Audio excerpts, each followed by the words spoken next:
সবাইকে সংগ্রামী শুভেচ্ছা। ঐতিহাসিক নাগবা দিবস উপলক্ষে আমরা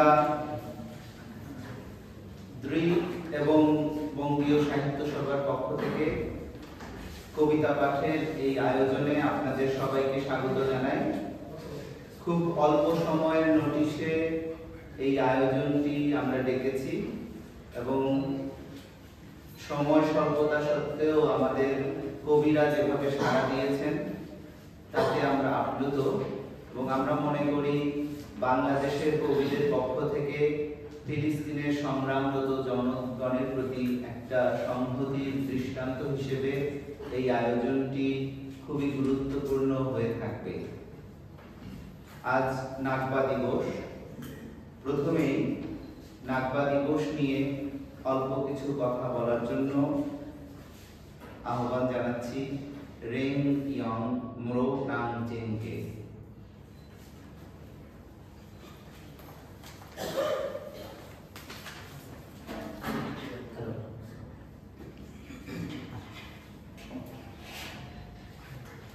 উবের সীমানায় রেখে জর্দান নদী, মুক্ত ফিলিস্তিন চাই সাগর অবধি।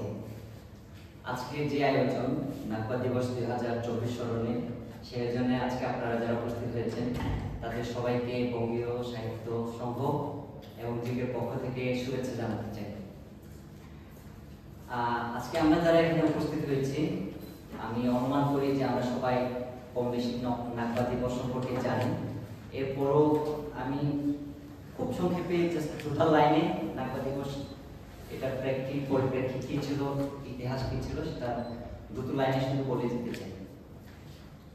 আজ থেকে ৭৬ বছর আগে ১৯৪৮ সালের আজকের এই দিনে ইসরায়েল নামক রাষ্ট্রের যে গোড়াপত্তন শুরু হয়েছিল, সেখানকার স্বাধীন ভূখণ্ডে বসবাসরত ফিলিস্তিনি মানুষকে উচ্ছেদ করে দিয়ে তাদেরকে বাস্তুচ্যুত করে দিয়ে সে বাস্তুচ্যুত হওয়া মানুষদের স্মরণে যে দিন, সেদিনকে নাগবা দিবস বলা হচ্ছে।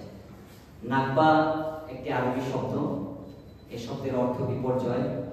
যে বিপর্যয়ের মধ্যে দিয়ে স্বাধীন ফিলিস্তিনি মানুষগুলো গিয়েছে ৭৬ বছর ধরে এবং ৭৬ বছর আগে আজকের এই দিনে, সেটার স্মরণে নাগবা দিবস পালন করা হয়ে আসছে অনেকদিন ধরে, দীর্ঘদিন ধরে।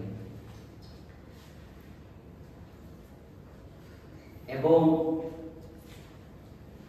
সেই ১৯৪৮ সালে যে নাগবা দিবসের যে সূচনা, যে ইসরায়েল ভূখণ্ডের গোড়াপত্তন হয়েছিল, রাষ্ট্রের যে মানুষগুলোকে উচ্ছেদ করে দিয়ে যে রাষ্ট্রের গোড়াপত্তন তারা ঘটেছিল, সেখানে আমরা যে জানতে পেরেছি যে ৭ লাখেরও বেশি ফিলিস্তিনি তাদের নিজের ভিটে মাটি থেকে বাস্তুচ্যুত হয়েছিলেন এবং ৭০-এরও অধিক গণহত্যা সংঘটিত হয়েছিল সেখানে।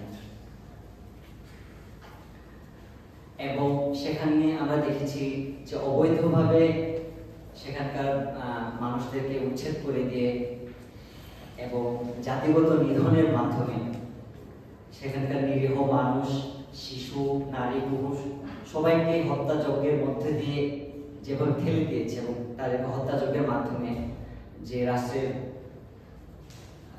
জন্ম হয়েছে, সে রাষ্ট্রের সংঘাত এখনো পর্যন্ত শেষ হয়নি। আজকে ৭৬ বছর হয়েছে। ৭৬ বছরেও প্রত্যেকটা মুহূর্ত, প্রত্যেকটা দিন যেন সেখানকার ফিলিস্তিনি মানুষদের জন্য এক একটা নাগবা, এক একটা বিপর্যয়ের দিন। তো সেই বিপর্যয়ের দিনগুলোকে স্মরণ করে আজকে আমরা যারা এখানে সমবেত হয়েছি,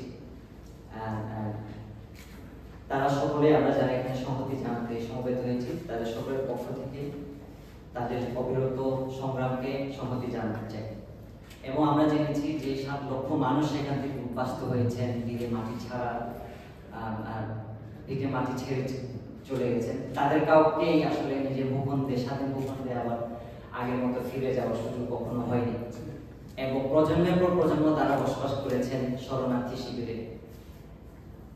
সেসব মানুষদের প্রতি আজকের এই আয়োজন থেকে সংহতি জানাতে চাই। আসলে বক্তব্য বাড়ানোর সুযোগ নাই, শুধু আজকে আমাদের এই আয়োজনের পক্ষ থেকে সংহতি জানানো, আমাদের আত্মা, আমাদের হৃদয় এবং আমাদের সবকিছু তাদের সাথে থাকবে, সে কামনাটা করতে চাই। এবং বলতে চাই, পৃথিবীর সমস্ত নিপীড়িত মানুষের মুক্তি একদিন নিশ্চিত হবে, সেই কামনা রাখতে চাই। এগুলো আমার একেবারেই সংক্ষিপ্ত দুটো লাইন শেষ করছি এবং অনুষ্ঠানের সাথে আমি সকলের সাথে জাস্ট দু একটা জিনিস একটু মেনশন করতে চাই। এখানে আমার সামনে আপনাদের পিছনে বাম কোনায় এবং হচ্ছে মূল দরজার বাইরে এক্সিট লবি লিফট লবির বাইরে দেখবেন ইমার্জেন্সি দুটো এক্সিট রয়েছে। যদি অনাকাঙ্ক্ষিত কোনো দুর্ঘটনা ঘটে আপনারা সেই ইমার্জেন্সি এক্সিট ব্যবহার করে বের হতে পারবেন। অনুষ্ঠান যেন আমরা নির্বিঘ্ন উপভোগ করতে পারি সেটার জন্য আমাদের সকলের হাতের মুঠোফোন ভাইব্রেশন মোডে অথবা সাইলেন্ট মোডে আমরা অবশ্যই রাখবো। লিঙ্গ, বর্ণ, শ্রেণী নির্বিশেষে সকলের ঊর্ধ্বে উঠে মানুষ হিসেবে একে অপরকে শ্রদ্ধা এবং সম্মান করবার পরিবেশ রক্ষায় এবং চর্চায় বিশ্বাসী। আমি আশা করবো আজকে আমরা যারা এখানে উপস্থিত হয়েছি আমরা সেই পরিবেশটা রক্ষার জন্য সকলে যার যার অবস্থান থেকে ভূমিকা রাখবো এবং এই ভবনে অবস্থানকারী আমরা অবশ্যই খেয়াল রাখবো কেউ যেন যৌন নিপীড়নের মতো ঘটনার শিকার না হয়। এই বলে আমার একেবারে সংক্ষিপ্ত কথাকে শেষ করছি এবং অনুষ্ঠান পরিচালনা করার জন্য মাইক দিচ্ছি। ধন্যবাদ।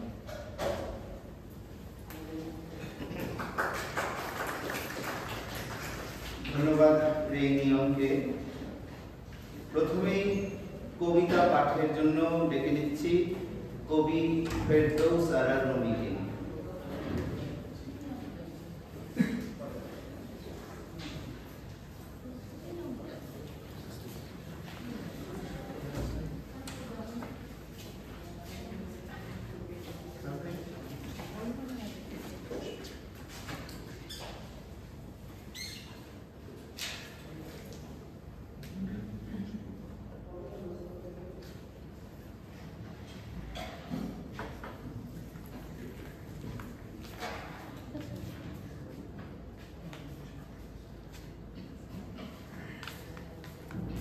কবিতাটা আমি পড়বো এখন। এটা আসলে আমি গত বছর অক্টোবরে লিখেছিলাম যখন রাজার সমস্ত ধরনের শোনা যাচ্ছে না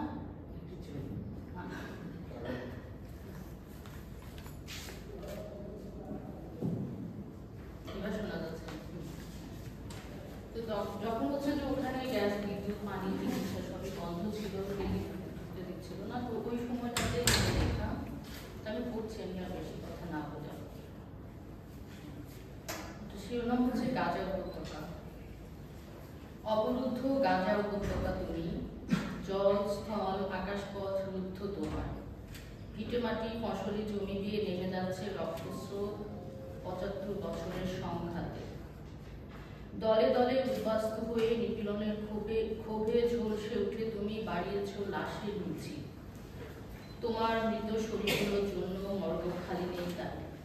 খাবারের কিংবা আইসক্রিমের ফ্রিজারে ঠাসাঠাসি করে রাখা হয় কোনো রকমে। তুমি দুহাত তুলে দোয়া করো আরো দিন অভুক্ত গৃহহীন তারা বাঁচেনি, বরং মরে বেঁচেছে। নিপীড়িত তুমি, তোমার শরীর আজ ধ্বংসস্তূপ। তোমার কোলে যারা ধুকে ধুকে বেঁচে আছে ওরা মানুষ নয়। মানবতার ব্যবসায়ীরা তোমার জন্য গড়েছে কারুকার্য খচিত বন্দি শিবির, দেশে দেশে শরণার্থী করে। সেখানে তুমি থাকবে, গাইবে, কিন্তু কতদিন বাঁচবে তার নিশ্চয়তা দিতে পারবো না। ন্যূনতম বেঁচে থাকার জন্য গ্যাস, বিদ্যুৎ, পানি, চিকিৎসা ইত্যাদি চাইতে এসো না। তোমাকে মানসিক সহায়তা দেয়া হবে, আমাদের যতটুকু সামর্থ্য কুলায়। অপেক্ষা করো, অপেক্ষা করো। আর যদি বিমান হামলায় তুমি মরে যাও, মনে কষ্ট নিও না। তুমি তো জানো জাতিগত শুদ্ধি অভিযান অতি দরকারি, আরো দরকারি দখলদারিত্ব অর্জন। তুমি বাধা দিও না, জন্মভূমি ছেড়ে যাও প্লিজ। মানবিক সহায়তা নিয়ে তোমার জন্য অপেক্ষা করছে শরণার্থী শিবিরগুলো। ফুলের শুভেচ্ছা জানাবে। Thank you.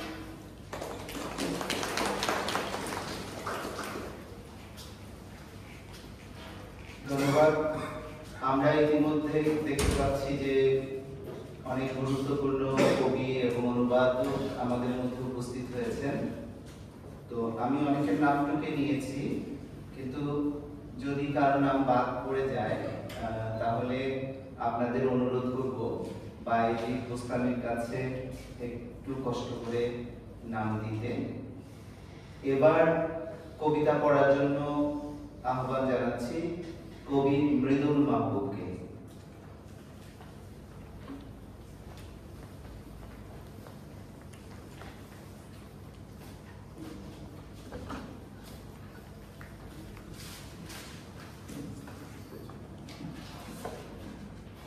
ধন্যবাদ মাহবুব ভাই, একটা ভালো আয়োজনের ব্যবস্থা করেছে।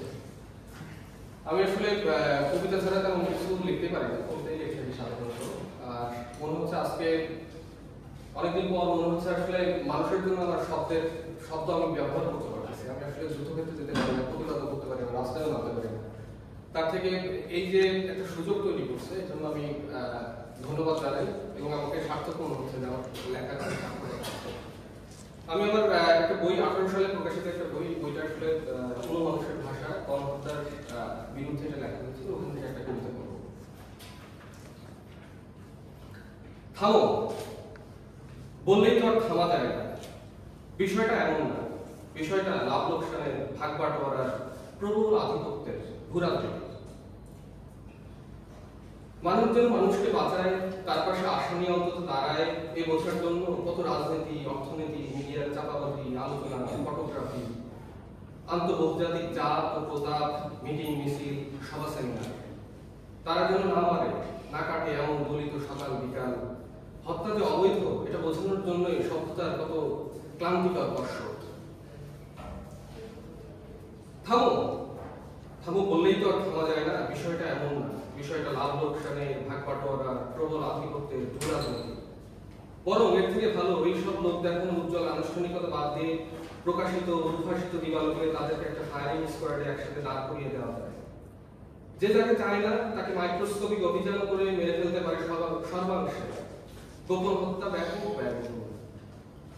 আলিশান অফিসে ব্যবহারযোগ্য সবচেয়ে দামি মিলিয়ন মিলিয়ন ডলারের কাগজের পৃষ্ঠার উপরে এই বর্ণনা লেখার পর বিশ্বাস হয়, কত কত ব্যয়বহুল আলোকচিত্র দেখার পর আপনি বিশ্বাস করবেন এটা হত্যা, এটা গণহত্যা। ক্যামেরা, স্যাটেলাইট, মিডিয়া অফিস, তাদের নিয়োজিত কর্মী, stakeholder, banking, profit, balance sheet, credit debit, তাদের কস্ট অফ ক্যাপিটাল, ব্যয়, শুভবুদ্ধি সম্পূর্ণ মানুষের উঠতে শিক্ষা হয়। কত ভাবুন তো একবার, কত কত ব্যয়বহুল আলোকচিত্র দেখার পর আপনি বিশ্বাস করবেন এটা হত্যা, এটা গণহত্যা। হত্যা, গণহত্যা, নির্যাতন প্রদানকারী সরকারি বেসরকারি প্রতিষ্ঠান ও তাদের নিবেদিত কত মানুষ, বিচার বিবৃতি, ধাওয়া পাল্টা ধাওয়া, শহর রক্ষা, আইন কানুন, ঘেরাও কর্মসূচি, বাদ প্রতিবাদ, শান্ত মিছিল, ত্রাণ গ্রহণ বর্জন, সীমান্ত যাত্রা, পরিদর্শনের পণ্য বিশ্বাস করতে হয় এটা হত্যা, এটা গণহত্যা। ব্যাপক ব্যয়বহুল আধুনিক সর্বসম্মত পদ্ধতি, এর থেকে একবারে একসাথে মেরে ফেলা হত্যা। গণহত্যা বোঝার জন্য মাত্র সেটা একটা চিৎকারই যথেষ্ট। ধন্যবাদ।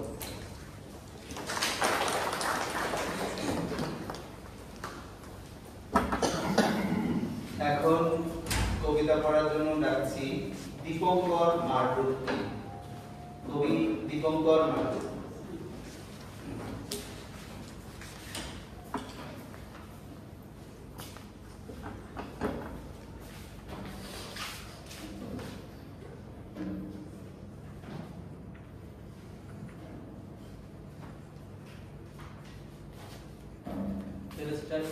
মায়ের গায়ে দিন হয় রাত, লিখছি না আমার নবাগত সন্তান।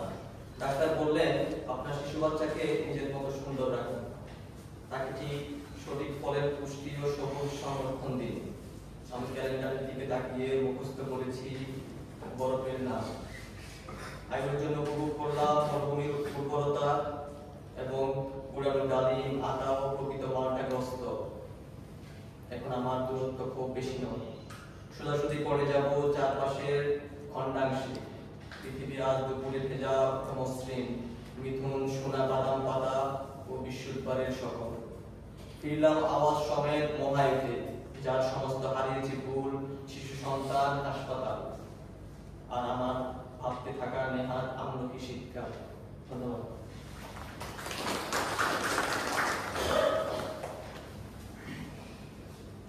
এবার কবিতা পড়ার জন্য ডাকছি শরৎ চৌধুরীকে। শরৎ চৌধুরী, কবি শরৎ চৌধুরী।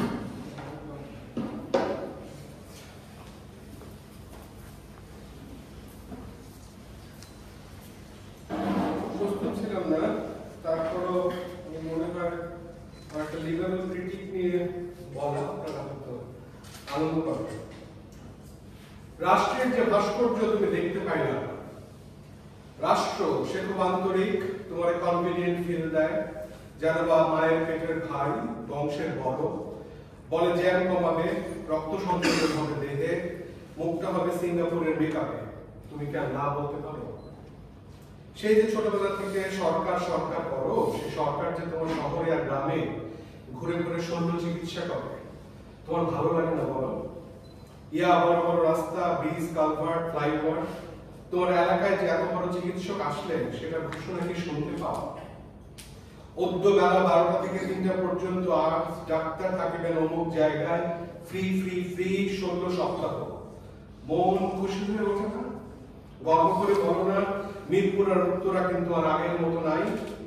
আর পাড়ার মহল্লার প্রতিবাদের দেহগুলো তুলে দাও হাসতে খুশিতে। শতক চিকিৎসকের কাছে লুকানোর কিছু নাই। রাষ্ট্র তিনি কি কেবলই চিকিৎসক নাকি ভাস্কর বটে? তোমার মহাখালী, তোমার গুলিস্তান, তোমার অলিগলির শিরা উপশিরা কাটতে কাটতে তিনি যে জোড়া লাগান, নতুন আকার দেন, তিনি তো ভাস্কর। তোমার শাহবাগ, তোমার রাজুর উপর দিয়ে তিনি যে তৈরি করেন লম্বা ভাস্কর্য, তার অ্যাস্থেটিকে মাথা নিয়ে আসে না বলো? তুমি কি কখনো বলেছো এত এত পিলারে আমি আর আকাশ দেখতে পারি না? তোমার চোখের সীমা ছোট হয়ে এসেছে, তোমার কি আছে পদার্থ বিজ্ঞানের জ্ঞান? তুমি কবে দেবে তাকে শিল্পীর সম্মান? দেখো কি নিদারুণ এই উড়াল শিল্প, জীবন্ত রেলের কনভিনিয়েন্টে তুমি টুক করে নেমে পড়বে একাডেমিতে, এরপর মিরপুর 12 থেকে সাঁই আর নিচে পড়ে থাকবে রাজু টিএসসি, যেখানে রবীন্দ্রনাথের মুখ টেপ মেরে রাজু প্রতিবেশী বানিয়ে যতই করো বার্তালাপ, এত সুন্দর সমান্তরাল ভাস্কর্যের নিচে ক্ষীণ হয়ে আসবে তোমার চিৎকার। তোমার কি আর কখনই মনে হবে আটকে ফেলি শাহবাগ? আর কখনো কি বানাতে পারবে মস্ত ফেস্টুন, আকাশ সমান জাহানারা ইমাম, মাথার উপরে পিলার, পিলার উপরে ছায়া, সে ছায়ার উপরে রেল? তোমার তো দৃষ্টি বন্ধ, আকাশ দেখার সাহস হবে আর? তোমার মাথার অনেক উপরে রাষ্ট্রের ভাস্কর্য করবে সাইসা, পিওর এস্থেটিক কনভিনিয়েন্ট। তোমার মনে হবে থাক এবার বাড়ি ফিরে যায়। রাষ্ট্রকে তুমি সরকার বলো শুধু, ওনার ভাস্কর্য তুমি দেখতে পাইলে না।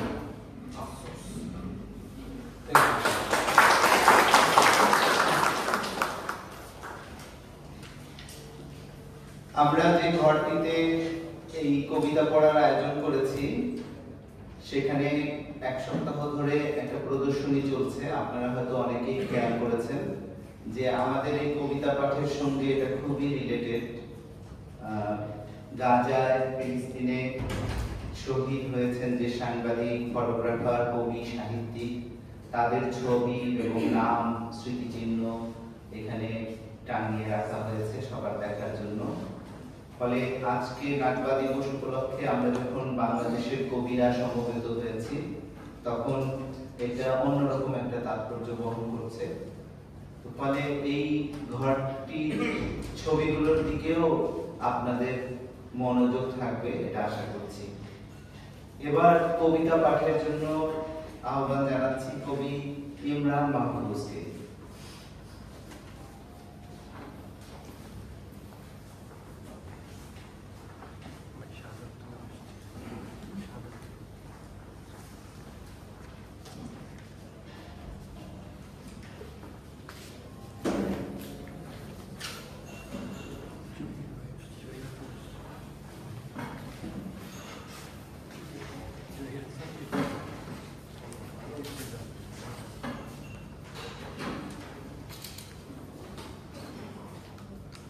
আজকের দিবসের সঙ্গে আমাদের বাংলাদেশ এবং ভারত 47-এর যে দেশভাগে অনেকাংশে ছায়া উপছায়ার মিল আছে। যে বা যারা বাসস্থান হারিয়েছে আজও তারা হাহাকার করছে।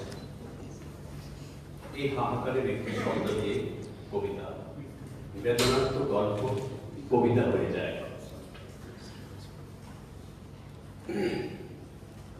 আপনারা যারা ধানমন্ডি থেকে গুলশান বনানীতে থাকেন, নিচ থেকে সিঁড়িতে না গিয়ে লিফটে ওঠেন, জানেন, বুটের তলায় চিৎকার করে হাজারো মানুষের স্বপ্ন, তাদের আহাজারিতে ভাসে নৌকের নৌকা। এভাবে খেটে খাওয়া মানুষের মাংসের উপর মই বেড়ে আগায় সাংসদ তথা খচ্চর। নাগরিক বেদনার সাময়িক সুস্থা করে আপনারা সাজেন নিরাশা মানবতার ফেরিওয়ালা, আর পাথর জীবনে কালো প্রেমের চশমায় দাঁড়িয়ে থাকেন স্বাধীনতা। ক্যাম্পাসের চেতনা গাছ, ছায়া দেয় সকাল সন্ধ্যা। রাত থেকে মধ্যরাত হলে অধ্যাপকের হাসির আড়ালে হারিয়ে যায় গ্রাম থেকে আসা স্বপ্ন বাজে আলো। ক্রমশ রঙিন বিজ্ঞাপনে দেখে যায় আহাজারি। সকাল হলে মুখোশ পড়া পাঠশালায় খ্যাটশিয়ারে হাঁক, ওরা লুট করে টিকে থাকার কায়দা, আর মধ্যবিত্ত চোখের জলে শিল্পকলায় মুক্তি চায়। প্রেস ক্লাব তারা গরম রাখে, আসে না মুক্তি, অধরা মুক্তির আকাশ। এই খবর পেয়ে ক্ষুধার্ত সাংবাদিকও আসে, যার গত মাসেও মাইনে হয়নি। তিনি ছবি তুলে সচিত্র প্রতিবেদন দেয় প্রধান প্রতিবেদকের কাছে। উকি ঝুঁকি দেয় কোনো রকম খবরটি যদি প্রকাশ পায়। এইভাবে তারও পায়ের তলায় মাটি নেই। বিলুপ্ত প্রায় মানবতা, গণমাধ্যম, গণতন্ত্র এবং গণমানুষের মূল্যবোধ। কারখানার প্রায় হচ্ছে উচ্চ শিক্ষিত বেকার যুবক। বেঁচে থাকার হাহাকার পিষে দিচ্ছে টয়টো চাকা, আর চাকরির আশায় যুবতী বিলিয়ে দেয় পুষ্প রেণু। সব হারিয়ে কামে ঘামে অমানুষের আসে না প্রেম। উচ্চবিত্তের পায়ের তলায় মাংস রেখে নিম্নবিত্তের কাঠামো হেঁটে যায়। শেষ বিচারে আজরাইল শাসক থেকে অন্তত হাড়গুলো মুক্তি চায়, অন্তত হাড়গুলো মুক্তি চায়। ধন্যবাদ সবাইকে। আমি একটু তথ্য দেখাচ্ছি, এটি আমার দ্বিতীয় বইয়ের তথ্য। এখানে চরিত্র কিংবা কবি কিংবা গণমাধ্যম অনেক কথাই বলতে পারছে না, তার মুখ বন্ধ। তিনি বলছেন কায়দা করে গেছে।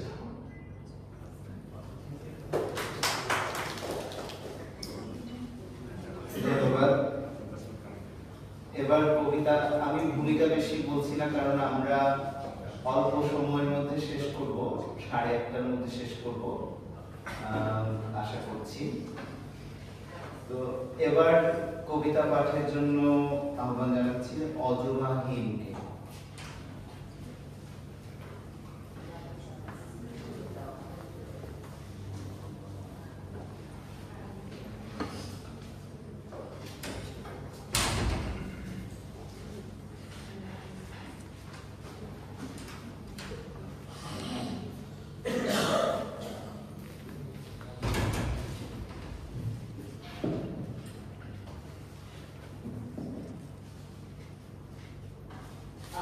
খুবই দুঃখিত, আমার নাম আসলে আজুমা হিম। আমি আসলে প্রথমেই সবার কাছ থেকে ক্ষমা চেয়ে নিচ্ছি। আমি খুব ভালো কবিতা পাঠ করতে পারি না বা খুব গুছিয়ে কথা বলতে পারি না। ভেতরে আসলে এত হাহাকার, আত্মচিৎকার, এত স্তব্ধ হয়ে আছে। যখন আমি কথা বলতে যাই তখন মনে হয় যে আমার গলা, বুক, ঠোঁট লুণ্ঠন করে অন্য কেউ কথা বলছে। তো দেখে আসি, শুনে আসি, চলুন আমার কলম লুণ্ঠনকারী আজ আপনাদের কি বলতে চাই। আমি এখন যে কবিতাটা পড়তে যাচ্ছি এটার নাম হচ্ছে নিখোঁজ জলপাই গাছ। যেবার রামাল্লার মৃত জলপাই গাছের নিচে জীবনের কথা বলতে গিয়ে জুবাইয়ের প্রেমিকার বেসিয়ার বেঁচে যুদ্ধে যাওয়ার কথা বলেছিল, সেবার বেঁধে ধানে তীব্র শীতকাল। ফাতিমার সালোয়ার থেকে জমাটবদ্ধ রক্তে ডেকে যাচ্ছে ওয়েস্ট ব্যাংক। আমি আর তুমি জাতিসংঘের পতাকা হাতে চমকেলাম। আমরা দেখলাম গর্ভবতী বিধবার শিশু যুদ্ধ খেলছে। আমরা দেখলাম শরণার্থী শিবিরে শিশুরা রুটি খাচ্ছে। আমরা দেখলাম পুরা মন্দিরের রেশ চুয়ে চুয়ে গৃহস্থের ধ্বংসস্তূপে ফিরে এসেছে বেড়ার দল। আমরা দেখলাম জেরুজালেম ঘিরে ফেলছে সমুদ্র বসন্ত। আমরা দেখলাম পৃথিবী বুকে বুক ঠেকিয়ে পাশাপাশি খেলা করেছে জন্মমৃত্যু। তবুও জুবাইর কেন যুদ্ধে যাওয়ার আগে প্রেমিকার স্তন মুক্ত করে দিতে চেয়েছিল, তার উত্তর পাওয়ার আগেই জুবাইরের লাশ পাওয়া গিয়েছিল খান ইউনুসে। তারও বহুদিন পর হেলেদের টেবিলে চা খেতে খেতে এপির এক প্রতিবেদনে কাঁপছে ফিলিস্তিন। প্রতিবেদনটি দেখে সদ্যমিত মাথার যুদ্ধে সন্তানের চুমুক দিতে দেখে আমরা আবারও তাজা জলপাই কথা বুঝতে পেরেছিলাম। ধন্যবাদ।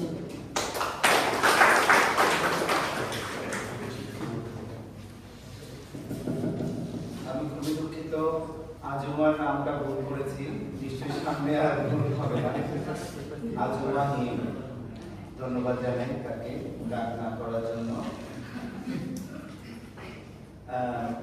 আমরা অনেকের কবিতা শুনলাম, এখন মনে হয় যে একটু আমরা যদি ফিলিস্তিনের কবিদের কবিতা শুনি সেটা খুব ভালো হয়।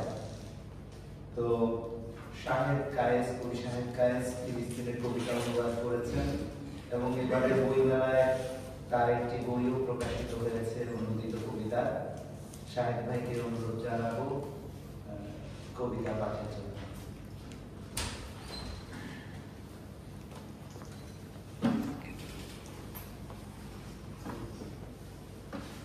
ধন্যবাদ মাহবুব। বঙ্গীয় সাহিত্য সভা এবং দিককে ধন্যবাদ জানাই নারদা দিবস উপলক্ষে এক গুরুত্বপূর্ণ আয়োজনটি করার জন্য।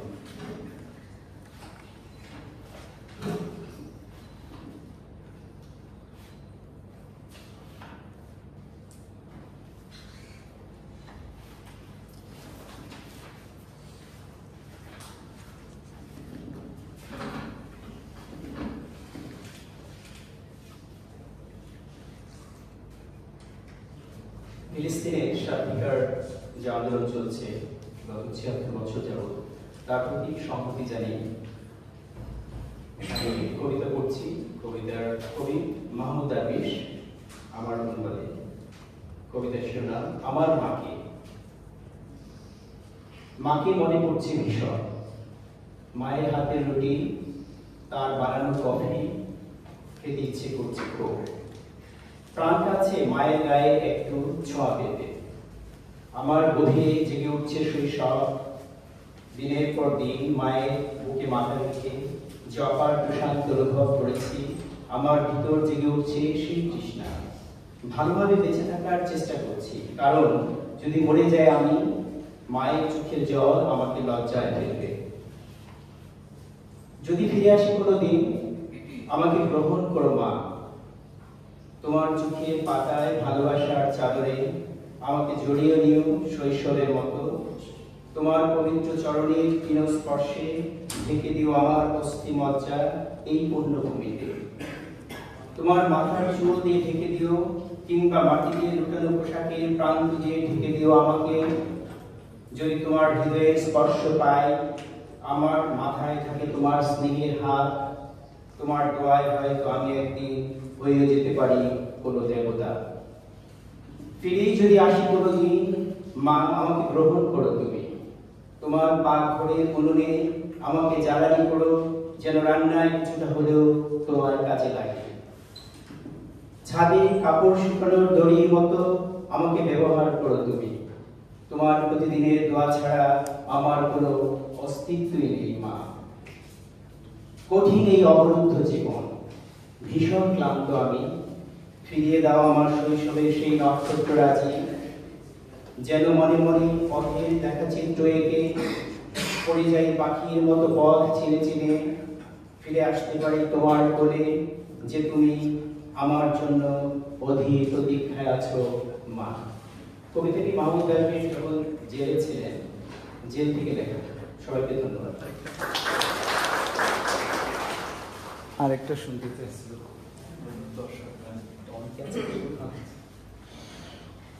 ধন্যবাদ সাহেব ভাইকে। এবার কবিতা পড়ার জন্য আমরা জানাচ্ছি প্রহরীকে, কবি প্রহরী।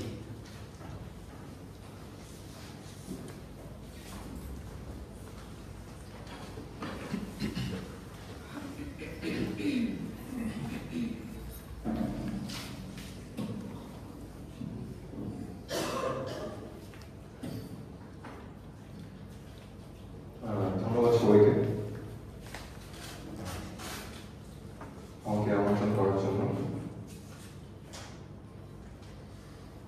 কবিতা নিয়ে বেশি কিছু বলার দরকার নেই, কবিতায় চলে যাই। কবিতাটার কোনো নাম নেই, কিন্তু ফিলিস্তিন নিয়ে একটা আমরা কবিতা পাঠের অনুষ্ঠান করছি। আমাদের মায়েরা স্বপ্ন দেখতেন জন্মাতে ফিলিস্তিন, আমরা তখন তার গর্বে টিউলিপ ফুলের বাগান এবং অজস্র আবাবিল বলতাম।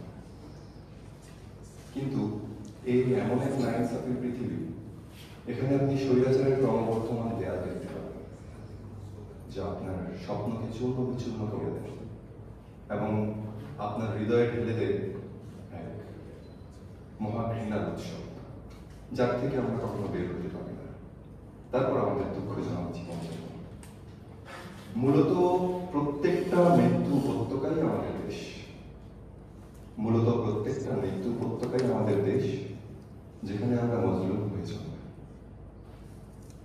যদি বলা হয় আগামীকাল পৃথিবী ধ্বংস হয়ে যাবে, যদি বলা হয় আগামীকাল পৃথিবী ধ্বংস হয়ে যাবে, তো আজ থেমে থাকবে না আমাদের মৃত্যু খোদা। হত্যা চলবে, রক্ত ঝরবে, কারণ আমাদের হৃদয়ে বইছে চেঙ্গিস খানের রক্ত। আর পৃথিবী তো জালিমদের জন্য সেই উপাসনা পায়, পৃথিবী তো জালিমদের জন্য সেই উপাসনা পায় যেখানে মজলুমের মৃত্যু দিয়ে ক্ষমতার উপাসনা করা হয়। বন্ধুগণ, যুদ্ধ সবসময় চলমান, বন্ধুগণ যুদ্ধ সবসময় চলমান। এই ধরুন প্রেম, এই ধরুন প্রেম পারমাণবিক কিংবা মনস্তাত্ত্বিক, দুটোই কিন্তু প্রেম, ফেস্টিভাল বলা যেতে পারে। দখল কিংবা আজীবন থেকে যাওয়ার একটা প্রসেস। প্রতিটা চাওয়ার ভিতর দিয়ে আমরা মূলত শান্তিটা খুঁজি, কিন্তু যুদ্ধটা বেছে নেই। ফিলিস্তিনের দিকে তাকান, শিশুদের রক্ত যেন রেড ওয়াইন, হে পশ্চিমা যিশুতম মাথা ধোনা। ফিলিস্তিনের দিকে তাকান, শিশুদের রক্ত যেন রেড ওয়াইন, হে পশ্চিমা যিশুতম মাথা ধোনা। পান করবে যত খুশি, আপনারাই তো আমাদের কর্তা, আপনারাই তো আমাদের কর্তা। আদরে আদরে তুলে নিন ঠোঁটে পারমাণবিক চুমু। সদ্য প্রসব হওয়া শিশুর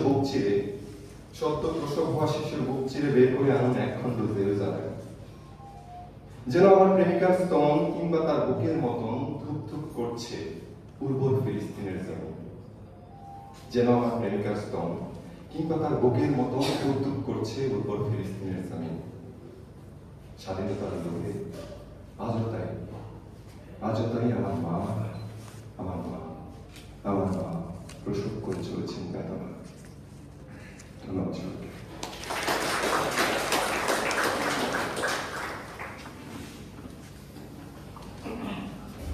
ধন্যবাদ। এবার কবিতা পড়ার জন্য আহ্বান জানাচ্ছি আর কে রনিকে, কবি আর কে রনিকে।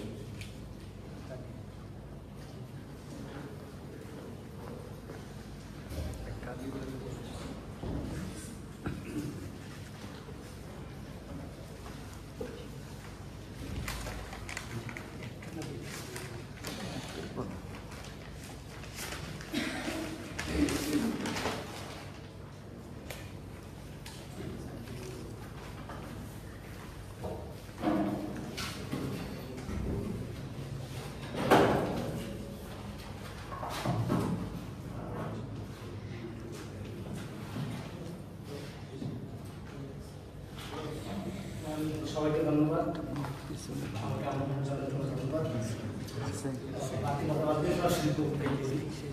কবিতার শিরোনাম ফিলিস্তিনের জন্য শোক সভা। এটা গতকালই লেখা। ওরা হত্যা করছে, মিডিয়া সংবাদ দিচ্ছে, ঘাতক ও নিহতের পক্ষে বিপক্ষে দুনিয়া ভাগ হয়ে যাচ্ছে। মৃতদেহ গণনা চলছে, বিশ্ব নেতারা ঘন ঘন সভা করছে, জাতিসংঘ নিয়মিত নসিহত পেশ করছে, প্রাণের ট্রাক লোড করছে স্বেচ্ছাসেবকরা, আর আমরা শোক সভা করছি। নিহতদের স্মরণে কাব্য সাহিত্যের আসর জমাচ্ছি, শোকের বাণিজ্যের বিশ্বায়ন চলছে। সারা দুনিয়ার মানুষ আপনার শোকে মাতম করবে, এই সত্ত্বেও মানুষ মৃত্যুকে না জীবনকে বেছে নিতে চাইবে। তারপরেও কথা থাকে, রক্তের বদলা কি রক্ত নিতে পারে? হত্যার বদলা কি হত্যার বদলে হত্যাকে ইনসাফের পথ হতে পারে? গাঁজা মানবতার গুরুস্থান, এটা আজ কে না জানে? শিশুর লাশগুলো দেখতে থাকাই দুনিয়ার বিবেকবান মানুষদের বেঁচে থাকার শাস্তি। আমরা এই শাস্তি থেকে মুক্তির জন্য প্রতিবাদের পথ বেছে নিতে বাধ্য হয়েছি। আমাদের আবেগকে শান্ত করতে কবিতার মধ্যে আশ্রয় করছি। শোকাবহে আমাদের অক্ষমতাকে ঢেকে ফেলতে চেষ্টা করছি। মনে রাখা দরকার, অবশ্যই ঘাতক পৌঁছার আগেই আমাদের প্রতিবাদকে গড়ে তুলতে হবে অপ্রতিরোধ।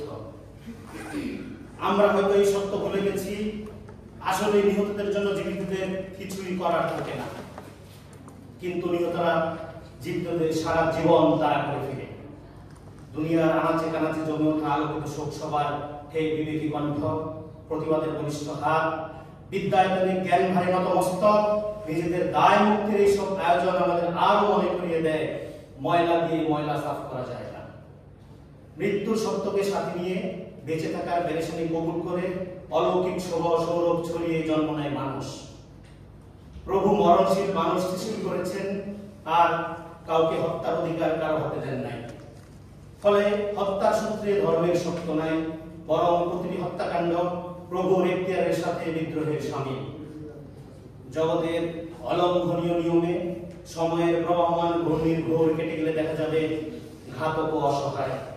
নিহত হওয়ার নিয়মটি মেনে নেয়া মানুষ এবং ঘাতক আর অকথ্য নিষ্ঠুরতা দেখতে দেখতে আহত অক্ষম বিবেকী জনতা একসাথে চিৎকার করে বলছে, only a true god can save us. ধন্যবাদ সবাইকে।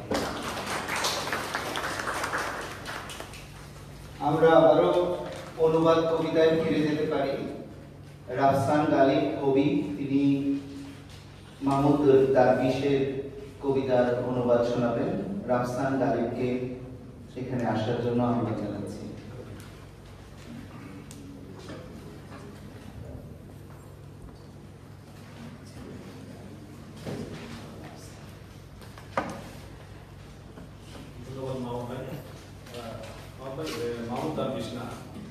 ও আচ্ছা আচ্ছা। রিফাত আলারী, আমি জানি না এর আগে কেউ রিফাত আলারীর কবিতা পড়েছে কিনা? না, পড়েনি। রিফাত আলারীর প্রিয় লেখক, বলতে একদম গাজারি, যেখানে এখন যুদ্ধ চলছে। গাজায় উনি 44 বছর বয়সে গত 6 ডিসেম্বর ইসরায়েলি হামলায় নিহত হন। রিফাত আলারীর গাজা ইসলামিক ইউনিভার্সিটির ইংরেজি সাহিত্য বিষয়ে অধ্যাপক ছিলেন এবং শেক্সপিয়ার সহ অন্যান্য বিষয়ে ইংরেজি সাহিত্য বিষয়ে পড়া। তার একটি কথা করছি, ভিজে যাওয়া মানবতা। ভূমধ্য সাগরের তটে আমি মানবতাকে নোনা জলে ভিজে যেতে দেখেছি। তার মুখ নিচু হয়ে আছে, মৃত, চোখ উপড়ানো। আকাশের দিকে হাত তুলে প্রার্থনা করছে নাকি ভয়ে কাঁপছে, বলতে পারলাম না। সমুদ্র কোন আরবের হৃদয়ের চেয়েও পাথর হয়ে আছে, সে নাচছে, রক্তে ভিজে গেছে সে।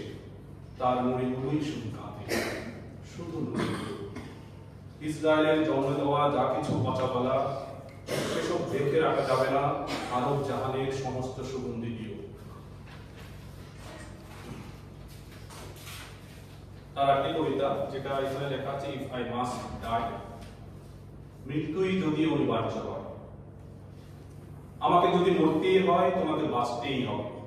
আমার গল্প বলার জন্য, আমার সব জিনিসপত্র বিক্রি করার জন্য, এক টুকরো কাপড় কেনার জন্য আর এক টুকরো দড়ি, একটা ঘুড়ি বানাবে যেটি হবে সাদা, যার থাকবে লম্বা একটি লেজ, যাতে কোনো শিশু গাজার কোনখান থেকে আকাশের দিকে তাকালে দেখে বেহেশতে তার বাবা অপেক্ষা করে আছে, বিস্ফোরণে যিনি উড়ে গেছেন। কেউ তাকে বিদায় জানায়নি, তার রক্তও না, মাংসও না, এমনকি তার ছেলেও না। দেখেন তিনি উঠছে ঘুড়ির উপরের দিকে, তোমার বানানো আমার ঘুড়িটা। আর এক মুহূর্তের জন্য ভাবেন একজন ফেরেশতা সেখানে হাজির হয়েছে, নিয়ে এসেছে ভালোবাসা। যদি আমাকে মরতেই হয়, সেই মৃত্যুকেও হতে দিও আশা, সেই মৃত্যুকেও হতে দিও এমন গল্প। আরেকজন কবি কিবা আবুল আদা, তিনিও এবারে যুদ্ধে ইসরায়েলের আগ্রাসনে বিমান হামলায় নিহত হন। তিনি কবি ও উপন্যাসিক। তার কিছু কবিতা অনুবাদ করেছেন আরবি থেকে ইংরেজিতে হুদা ফাকরুদ্দিন, যিনি পেন্সিলভেনিয়া বিশ্ববিদ্যালয়ের আরবি সাহিত্যের শিক্ষক, গবেষক এবং অনুবাদক। তার ফাকরুদ্দিনের ইংরেজি অনুবাদ থেকেই বাংলা অনুবাদগুলো করা কিবা আবুল আদা। শুধু যাওয়া নয়, গতকাল একটি তারা আমার ভিতরে জ্বলতে থাকা টিমটিম আলোখানিকে বলল, শুধু ক্ষণিকের জন্য আমরা জ্বলিনি, মরে যেও না।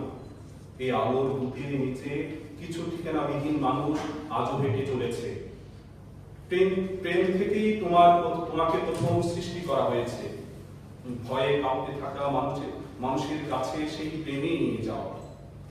একদিন সমূহ বাগান পল্লবিত হয়েছিল আমাদের নাম থেকে, আমাদের হৃদয়ের অবশিষ্ট ব্যাকুলতা থেকে, এবং এটি হয়ে আসছে জনম থেকে জনম ধরে। এই প্রাচীন ভাষা আমাদের শিখিয়েছে কিভাবে অন্যদের সারিয়ে তুলতে হয় আমাদের এই ব্যাকুলতা নিয়ে। শিখিয়েছে কিভাবে বেহেশতি ঘ্রাণ হতে আমাদের শক্ত হয়ে যাওয়া ফুসফুসকে শীতল করতে হয়, যেখান থেকে বেরিয়ে যাবে হাত ছেড়ে বাঁচা একটি আনন্দময় দীর্ঘশ্বাস। আমার ভেতরে জ্বলতে থাকা টিমটিম আলোহে মরো না। পৃথিবীর সমূহ ছায়াপথ বন্ধ হয়ে আসলো আমার ভেতরে জ্বলতে থাকা ছোট্ট আলোহে। বলো, এসো আমার শান্তির হৃদয়ে, সবাই এসো আমার ভেতরে। ধন্যবাদ।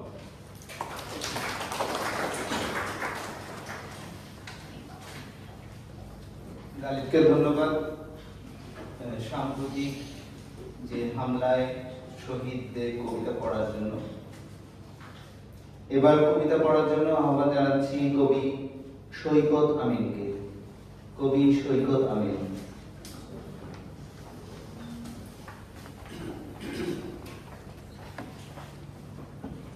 কিছুক্ষণ আগে কবিতা পাঠের আগে ফেরদৌস স্যার এবং মৃদুল মহাদেব বললেন যে ফিলিস্তিন নিয়ে তাদের যে কবিতা, সেই কবিতাটা আধুনিক সময়ের লেখানো, বেশ আগে। আমি যে কবিতাটাকে পাঠ করবো সেটার বয়স সম্ভবত 8-9 বছর হয়ে গেছে। বিষয় হয়েছে এমন যে সময় বদলায়, ক্যালেন্ডারের পাতা বদলায়, মানুষ বদলায়, ভাষার সংখ্যা বদলায়, কিন্তু ফিলিস্তিন নিয়ে আমাদের দুঃখ, আমাদের কবিতা বদলায়। কিন্তু আশা রাখি ফিলিস্তিন নিয়ে একদিন আমরা নতুন কবিতা লিখবো, একদিন আমরা উল্লাসের কবিতা লিখবো। তার আগে আমাদের আজকাল লাশ দেখলেই আমার লজ্জা, বুকের ভেতর আস্ত ফিলিস্তিন, লাশগুলো পা দিয়ে ফেলে। গতকাল সন্ধ্যায় যাদের নাম নিখোঁজ হয়ে গেছে তারা কেউ আমার ভাই। গতকাল সন্ধ্যায় যাদের নাম নিখোঁজ হয়ে গেছে তারা কেউ কেউ তুমি। গতকাল যারা সন্ধ্যায় নিখোঁজ করে গেছে তারা অস্ত্র হাতে শান্তির নামধারী। গতকাল সন্ধ্যায় যাদের সূর্য চুরি গেছে তারা পরাধীন পৃথিবীর 60 ভাগ অনাহারী।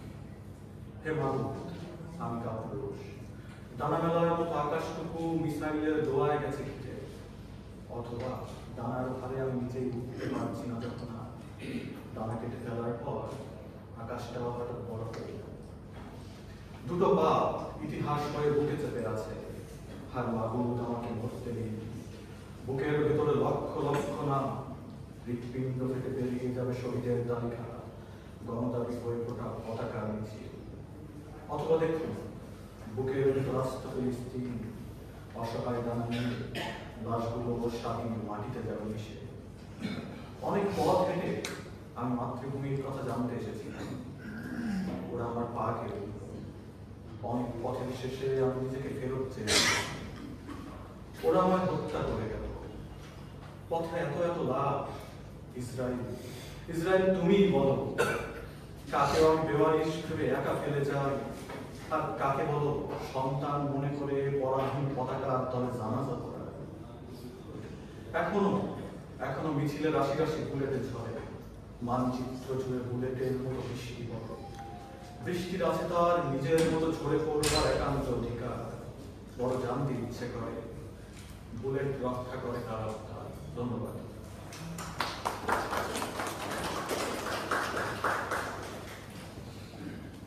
এবার কবিতা পড়ার জন্য আহ্বান জানাচ্ছি কবি জব্বার আল নাইমকে। কবি জব্বার আল নাইম।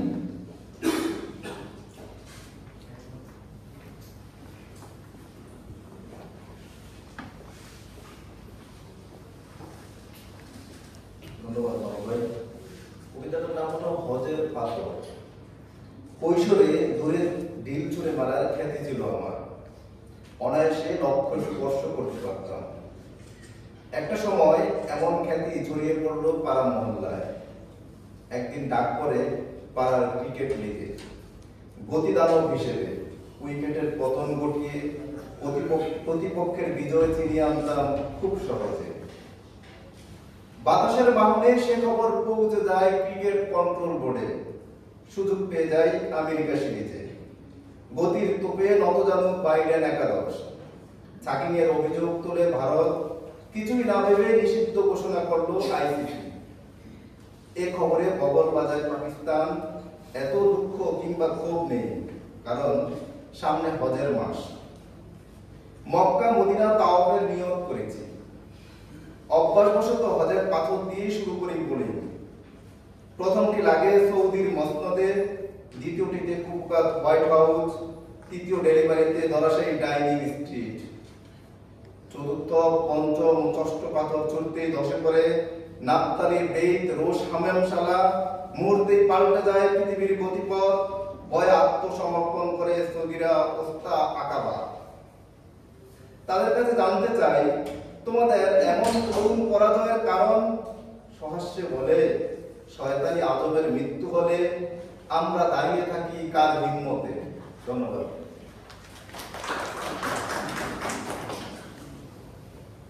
এবার কবিতা পড়ার জন্য আহ্বান জানাচ্ছি ঈদুল ফয়সালকে। ঈদুল ফয়সাল।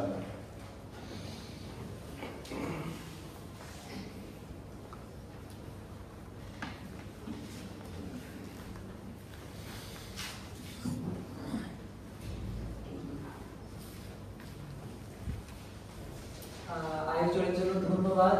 শুভ সন্ধ্যা, বলবো কিনা নিশ্চিত নই।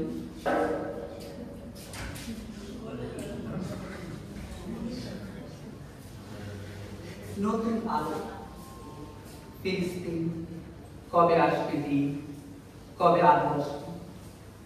শিশু নারীদের মুখ উজ্জ্বল হবে, তারা খলখলিয়ে হাসবে। দিন আসার আর কত বাকি? একজন ফিলিস্তিন মানুষ একজন, আর তুমিও যে মানুষ। তারা তোমার মতো কি? তোমার মতো কি? মুক্তির স্বাদ তুমি কবে পাবে? তোমার আঁচল কখন মুক্ত বাতাসে উঠবে? সমুদ্রের ঢেউরা কখন স্বাধীন হয়ে আছে? ঢেউ তুমি আরো কল্লোলিত হও, আরো উত্তাপ হয়ে রুখে দাও সব রক্ত ঝরানো অস্ত্র।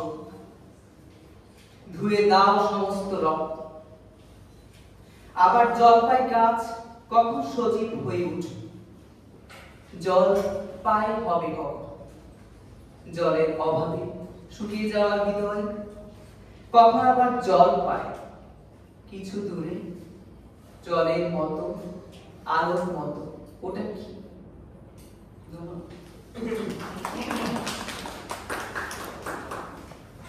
এবার কবিতা পড়ার জন্য আহ্বান জানাচ্ছি কামরুল আহসানকে। কবি কামরুল আহসান।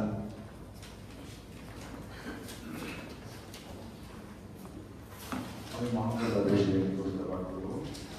হত্যাকারীকে জড়িয়ে ধরে আর্তনাদ। সে তার হত্যাকারীকে জড়িয়ে ধরে, হয়তো তার মন জয় করতে চাই এভাবে। আমি বেঁচে গেলে কি তোমার আরো রাগ হবে? ভাই, ও আমার ভাই, আমি কি করেছিলাম যে আমাকে ধ্বংসের বীর জন্ম হলো তোমার মনে? মাথার উপর দিয়ে উড়ে যায় দুটো পাখি। কেন তুমি আকাশের দিকে গুলি ছোড়ো না? কেমন হতো তাহলে যদি তুমি মানুষের বদলে পাখি মারতে? আমার আলিঙ্গনে আর শরীরের গন্ধে তুমি ক্লান্ত। আমার মনে যে ভয় ধরিয়ে দিয়েছ তাতে কি তুমি ক্লান্ত হও না? তাহলে হাতের বন্দুক ছুঁড়ে ফেলো নদীর পানিতে, কেমন হয় বলো তাহলে? যে জড়িয়ে ধরে আছে নদীর তীরের সেই শত্রু বন্দুক তাক করে রেখেছে তার দিকে, শত্রুকে গুলি করো। এইভাবেই আমরা এড়াতে পারি শত্রুর গুলি আর বিরত থাকতে পারি পাপের হাত থেকে। কি হবে জানো? তুমি আমাকে মেরে ফেললে শত্রুরা যাবে আমাদের বাড়ি, তারপর তারা পরিণত হবে বর্বরে। আমার মায়ের হাতের কফির কথা মনে আছে তোমার?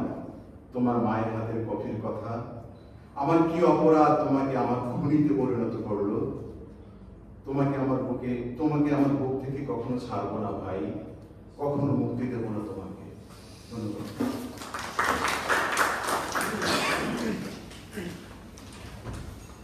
ধন্যবাদ কামরুল হাসানকে। এবার কবিতা পড়ার জন্য আহ্বান জানাচ্ছি কবি পলিয়ার ওয়াহিদকে। কবি পলিয়ার ওয়াহিদ।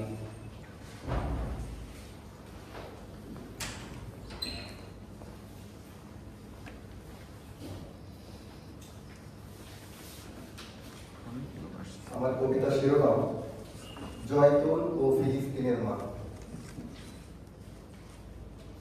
যখন জয়তুন পাতায় ঘন সন্ধ্যা নেমে আসে, কিংবা ওয়াডির তুষারপাত, অথবা জয়তুনের ডালে ডালে বর্ষিত হয় শান্তি ও সমৃদ্ধি, তখন বরফ কলের ঠিকানা ভুলে যায় জলচর ইসরায়েলি বোমা।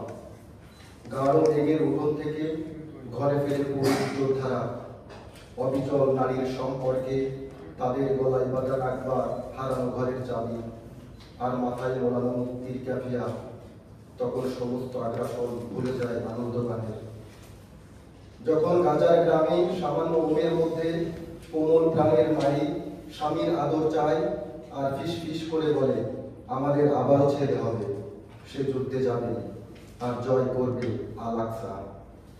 জীবনের অভিরুচি ও স্বতন্ত্র শৈলীর আলো নারীদের চোখে মুখে, তাদের কবজিতে তাসরিফের শিল্পিত আভা, রেশমের বর্ণে বর্ণে রং তুলে তাকিয়ে থাকে বর্ণিল সুতোয়। সেবার তরমুজের খুব ভালো ফলন হলো, তারা উৎসবে মেতে ওঠে, কিন্তু একদিন কামানের গন্ধে তাদের হারিয়ে যায় ঘর, ধ্বংস স্তূপে আটকে পড়ে স্বপ্ন। সেদিন তাদের ছেলে মৃত উদ্ধারের পর কবর দেওয়া হয়। লাশ বলে কাঁদেন মা আর বলতে থাকেন রে হানজাল, পিছনে বাঁধা দুহাত আঁকা কার্টুনের মতো ভস্ম হলো সব শিশুর শৈশব।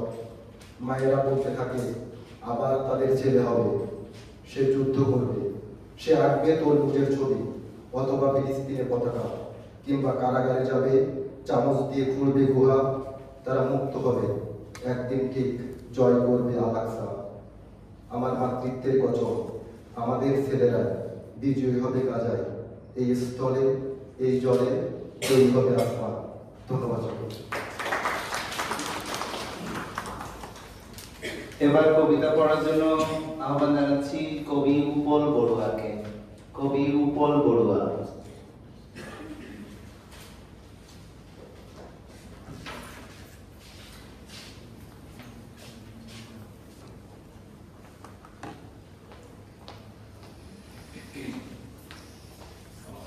সবাইকে আসলে এটা কবিতা বলার সবাইকে জানি না, জাস্ট একটা ছোট কাগজ নাম ফিলিস্তিন। খুব দূরে নয়, বিদ্যুৎ চমকের মতো হঠাৎ একদিন আকাশ কাঁপিয়ে স্বাধীন হবে লড়াকা ফিলিস্তিন। এরকম আরেকটি ছোট কবিতা পড়বেন সাইদ জুবেরি, কবি সাইদ জুবেরি।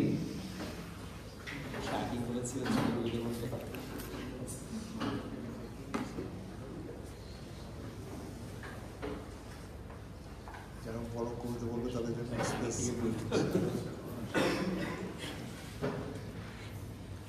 ইমাম ভাই তো বলেন যে ছোট কবিতা, 2 লাইনের কবিতা।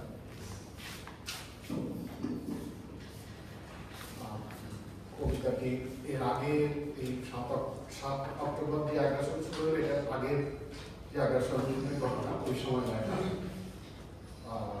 কবিতার নাম হচ্ছে তোমার সাথে দেখা হওয়ার গুরুত্ব।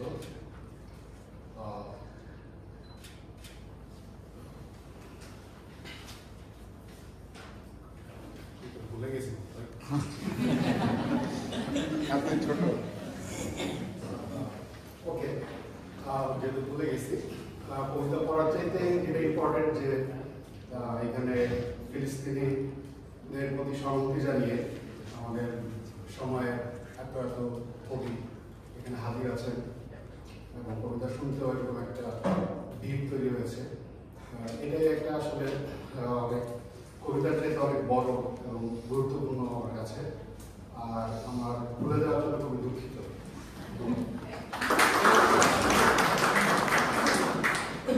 ধন্যবাদ জুবেরিকে। এবার কবিতা পড়ার জন্য আহ্বান জানাচ্ছি কবি সাবেরা তাবাসসুমকে। কবি সাবেরা তাবাসসুম।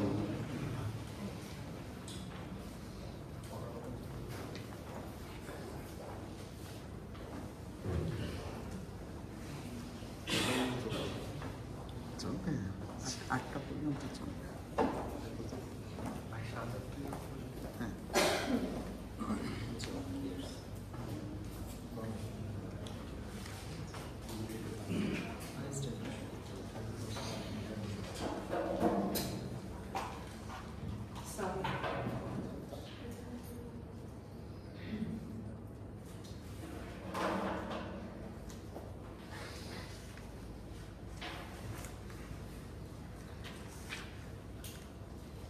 বলতে চাইলে বলতে পারো, আমি বললে তো মেরে কুঁতে রেখে দেবে, বললে মেরে ছুড়িয়ে দেবে। বড়টা চাকরি হারাবে খামাখা খামাখা, শাসানি খেতে খেতে কাশি শ্মশান মধ্যম সে যাবে ছেলেটা, আর দিন শেষে ওই মা ভাত খাবে। বললে তো ধুমধুমার লড়াই, সবার আগে মুন্ডু কাটা পড়বে আমার, কপালের মাঝখানে দেখে দেবে ধর্ম লিঙ্গ বাণিজ্য নিয়তি। কাটা কাটা জোড়াদারি কথা কেউ বুঝবে আশা নেই, সবাই আমার মতো খাবি খেতে খেতে বিকল্প শ্বাস আশ্বাস খোঁজে। ভেবেছি আমি সেই বিরল বৃক্ষ, কোনো একবার জন্মাতে যে সময় নেবে পাক্কা 300 বছর, আর 300 বছরে টিকে থাকবে পৃথিবীর ফুলে ফলে ঝড়ে তার নবে, আর বাকি 300 বছর কেটে যাবে যায় যুক্ত হতে হতে। তা না হয়ে আমি জন্মালাম অসংখ্য যুদ্ধ আর মহামারীর সামলাতে দায় নিয়ে। বললে কেটে চিড়ে ধাপে ধাপে মশলা মাখিয়ে রোদে দেবে, পিষে মারবে আর শোক করার দেবে না একটু সময়। আমি তখন রাফায় সার বেঁধে শুইয়ে রাখা শিশুরা বলল, আমি কান্না গিলে মুষ্টি তোলা ভঙ্গুর হাত, ভস্য মেখে ফেলে দেখতে বসা স্তূপ। রামালদায় কোনো অক্ষত বাড়ি আরও আছে কিনা, 75 বছর টিকে আছে গুটি কয়েক অতীত কাজ, পুড়ে যাওয়া কিছু গম আর জগের ক্ষেত, স্বপ্নভূমি অদম্য স্পৃহা লুটতে লুটতে। ওরা মানে রোজ জলে জ্বালানিতে গুপ্ত থাকতে পারো, তোমার অভ্যস্ত যাপনে এইসব কথা মিলিয়ে নিতে পারো। বললে দেখবে একটা প্যাচ ওয়ার্ক জীবন, কোথাও মৃদু পায়ে হেঁটে আসে বিলাস ব্যর্থতা, কোথাও তৃপ্ত পদচ্ছাপ কঠিন জোয়াল। অথচ এটা সত্য, ভেতরে ভেতরে চেপে রাখি পশ্চিম তীরের অগণিত সব। লেবু ঝোপের পাশে দাঁড়িয়ে সাম্রাজ্য হারিয়ে ফেলতে দেখি, আর শক্তি হয়ে জ্বলে না উঠে নিভে যাওয়ার দায় মাথা পেতে নিই। দুপা ফাঁক করে হান্টার আর পতাকা হাতে যার চিরকাল ছিনিয়ে নেয় জ্বালানি উষ্ণতা, তাদের কথা পেটে পেটে চালান করে দিই। ঝাঁঝরা হতে হতেই টিকে থাকতে থাকতে গাজা আমাকে শেখায়, বলতে চাইলে এসব কথা তুমিও বলতে পারো।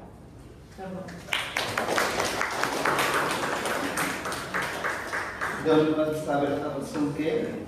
জুবেরি একটা খুব গুরুত্বপূর্ণ কথা বলেছেন, সেটা হলো যে ঢাকায় কবিতা শোনার জন্য এবং পড়ার জন্য এত ভিড় মনে হয়, মানে এত মানুষের উপস্থিতি এর আগে খুব কমই দেখা গেছে, শুধু কবিতার আয়োজনে এরকম উপস্থিতি। তো সবাইকে আবারও ধন্যবাদ জানাই। এবার ডাকবো কবি শাহাদাত তৈয়বকে। কবি শাহাদাত তৈয়ব, তিনি অনুবাদ করেন, ফিলিস্তিনি কবিতা অনুবাদ করেছেন। শাহাদাত তৈয়ব। মনেও নেই না? আচ্ছা আচ্ছা, অনুবাদ কবিতা করবেন? আচ্ছা আচ্ছা, ঠিক আছে, ধন্যবাদ। এবার কবিতা পড়ার জন্য আহ্বান জানাচ্ছি কবি ইফতিজা আহসানকে। কবি ইফতিজা আহসান, পরপর দুজন কবি মিস হয়ে গেলেন। এবার আহ্বান জানাই একদম সামনে বসে আছেন কবি আলতাফ শাহনওয়াজকে।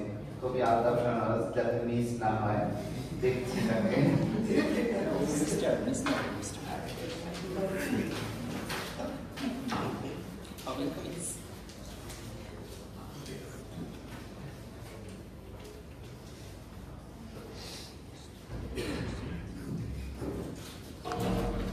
সরাসরি কবিতায় চলে যায়। গাজায় যখন নিপীড়ন হয় তখন পৃথিবীর অন্য অন্য অঞ্চলেও নিপীড়ন হয়। ধরা যাক আমাদের এখানেও নিপীড়ন হয়। নিপীড়নের তো নানা রকম ধরন আছে, তবুও আমরা জেগে থাকবো।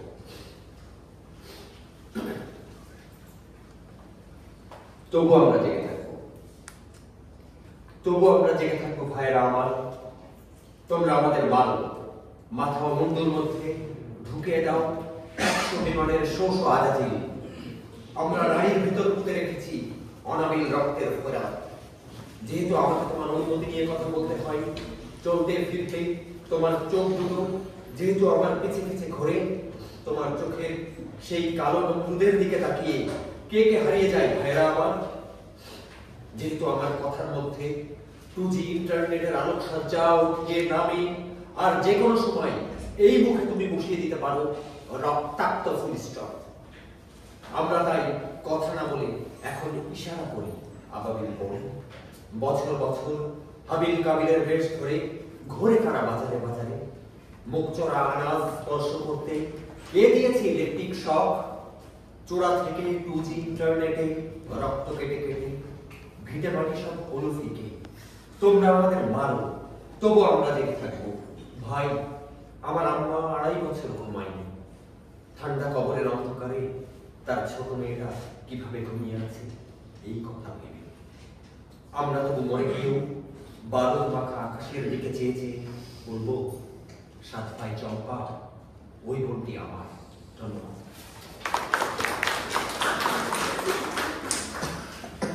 ধন্যবাদ আলতাফ শাহনওয়াজ। এবার কবিতা পড়ার জন্য আহ্বান জানাচ্ছি কবি বায়েজিদ বোস্তামীকে। কবি বায়েজিদ বোস্তামী।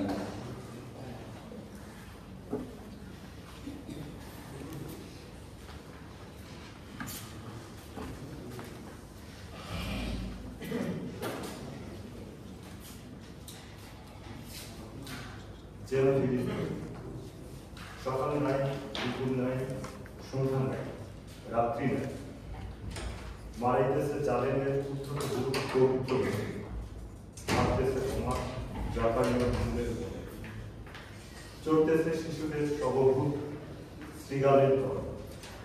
75 বছর দীর্ঘ সময়, কিন্তু মুক্তি সুনিশ্চিত।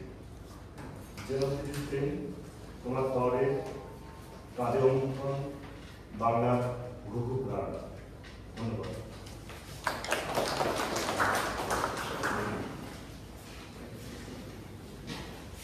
এবার কবিতা পড়ার জন্য ডাকছি কবি পিয়াস মজিদকে। কবি পিয়াস মজিদ।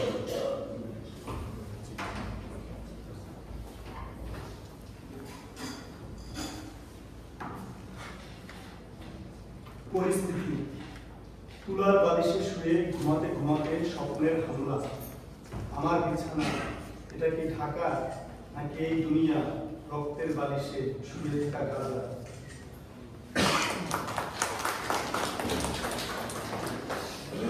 অনেক ছোট কবিতা। ইফতিজা আহসানের নাম আগে ঘোষণা করেছিলাম, এখন তাকে সামনে দেখতে পাচ্ছি। এখন আহ্বান জানাচ্ছি কবি ইফতিজা আহসানকে। যারা অনেকের নাম হয়তো বাদ পড়ে যেতে পারে, আমার কাছে নাম দিতে পারেন যারা। অবশ্য আমি অনেকের নাম টুপে নিয়েছি, আমার কাছে কেউ পড়তে আগ্রহী হলে নাম দিতে পারেন।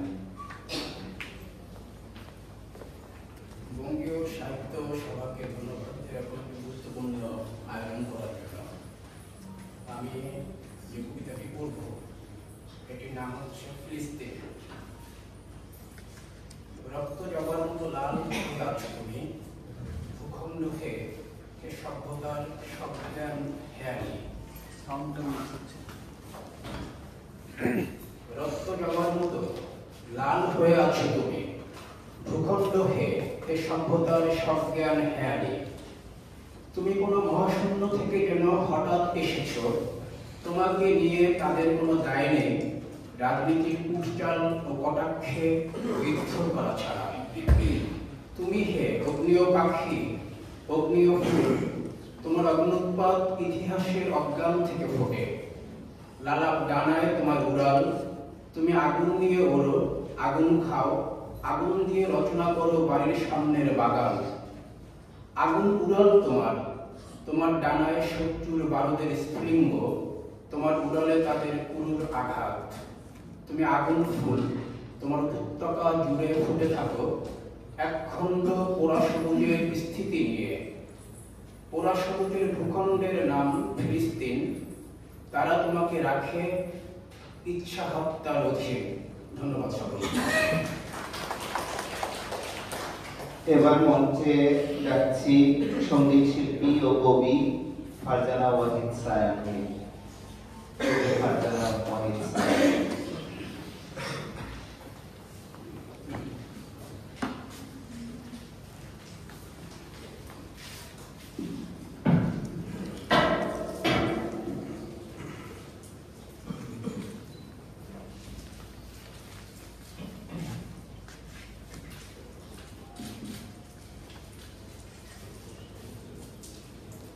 এটা তো পরিষ্কার, জলের মতন ঝকঝকে।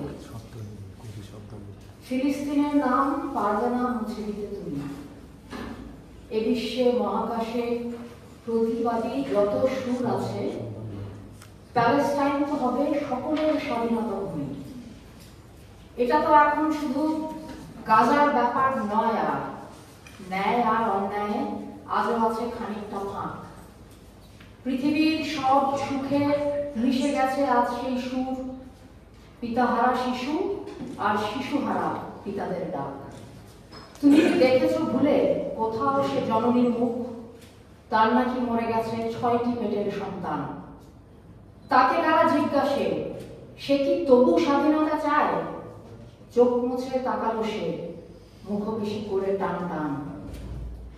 ফিলিস্তিনের সেই জননীর কাছে ক্ষমা চাই, স্বাধীনতা নিয়ে আমি চুপচাপ বসে আছি বলে।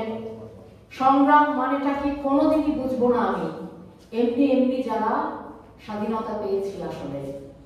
ফিলিস্তিনের নাম পারবে না মুছে দিতে তবু, বরং ন্যাংট হবে বেশি করে তোমাদেরই রূপ। সভ্যতা, স্বাধীনতা, মানবতা ইত্যাদি নিয়ে বনেদি উচ্চারণে যারা করো চেঁচামেচি খুব। ফিলিস্তিনের নাম পারবে না মুছে দিতে তবু, বরং ন্যাংট হবে বেশি করে তোমাদেরই রূপ। সভ্যতা, স্বাধীনতা, মানবতা ইত্যাদি নিয়ে বনেদি উচ্চারণে যারা করো চেঁচামেচি খুব। নতুন করে কি দেব তোমাদের পরিচয় আর? নিজেরাই নিজেদের দিলে কত গাল করা নাম। ফিলিস্তিনের মাটি, উচ্চারণ শিশুদের লাশ, তোমরা ধ্বংস হও সেই অভিশাপ অবিরাম। তোমরা ধ্বংস হও, সশব্দে ভূপাতিত হও, ধুলায় লুটিয়ে যাক দম্ভের নেকি সম্মান। জগতের ইতিহাসে লজ্জায় যেন হয় ঠাঁই, মানুষের ইতিহাসে ঘেন্নায় যেন পাও স্থান। ফিলিস্তিন তো হলো পৃথিবীর বুকে সেই নাম, পৃথিবীকে যারা আজ করে দিল স্রেফ দুই ভাগ। এক ভাগে আছে তার সত্য এবং আছে ন্যায়, আরেকটা ভাগে পাবে মুনাফা ও ক্ষমতার উড়াল। একদিকে পাবে তুমি মার খাওয়া মানুষের ঢল, প্রতিবাদী তাহাদের প্রথম ও শেষ সম্বল। আরেকটা পাশে পাবে ক্ষমতার বুট, হেলমেট, গুলিতে বোঝাই ভরা বন্দুক আর বেয়োনেট। ফিলিস্তিনের পরে মুখোশ খুলেছে পৃথিবীর, মাঝামাঝি বলে আর পৃথিবীতে কোনো কিছু নেই। আর যারা নিশ্চুপ তারা তো এমনিতেই মৃত, তেমন মুর্দা লোকও পাবে ঠিকই যাবে যেখানেই। ফিলিস্তিন তো আজ পরিচয় ঠিক করে দেয়, কোথায় দাঁড়াবে তুমি, কোথায় লেখাবে তুমি নাম। ফিলিস্তিন তো আজ ফিলিস্তিনেরই শুধু নয়, সে তো গোটা পৃথিবীরই আজ স্বাধীনতা সংগ্রাম। ফিলিস্তিনের মাটি আমাদের নব অভিধান, প্রতিবাদে প্রতিরোধে আমাদের মিলে যাক সুর। ফিলিস্তিনের মাটি হয়ে যাক সবারই হৃদয়, গাজা নয়, রাফা নয়, প্রাণ থেকে খুব একটা দূর। ফিলিস্তিনের কাছে আমরা শিখব প্রতিরোধ, ফিলিস্তিনের কাছে আমরা শিখব সংগ্রাম। গাজা, এই ভাঙাচোরা পৃথিবীকে এক করে দাও। স্বাধীনতা, তুমি হও ফিলিস্তিনের নবনাম। ফিলিস্তিনের কাছে আমরা শিখব প্রতিশোধ, ফিলিস্তিনের কাছে আমরা শিখব প্রতিরোধ, ফিলিস্তিনের কাছে আমরা শিখব সংগ্রাম। গাজা, এই ভাঙাচোরা পৃথিবীকে এক করে দাও। স্বাধীনতা, তুমি হও ফিলিস্তিনের নবনাম। স্বাধীনতা, তুমি হও ফিলিস্তিনের নবনাম। স্বাধীনতা, তুমি হও ফিলিস্তিনের নবনাম।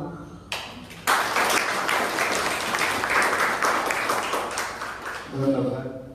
এবার কবিতা পড়ার জন্য আহ্বান জানাচ্ছি কবি শৈবাল নূরকে। কবি শৈবাল নূর।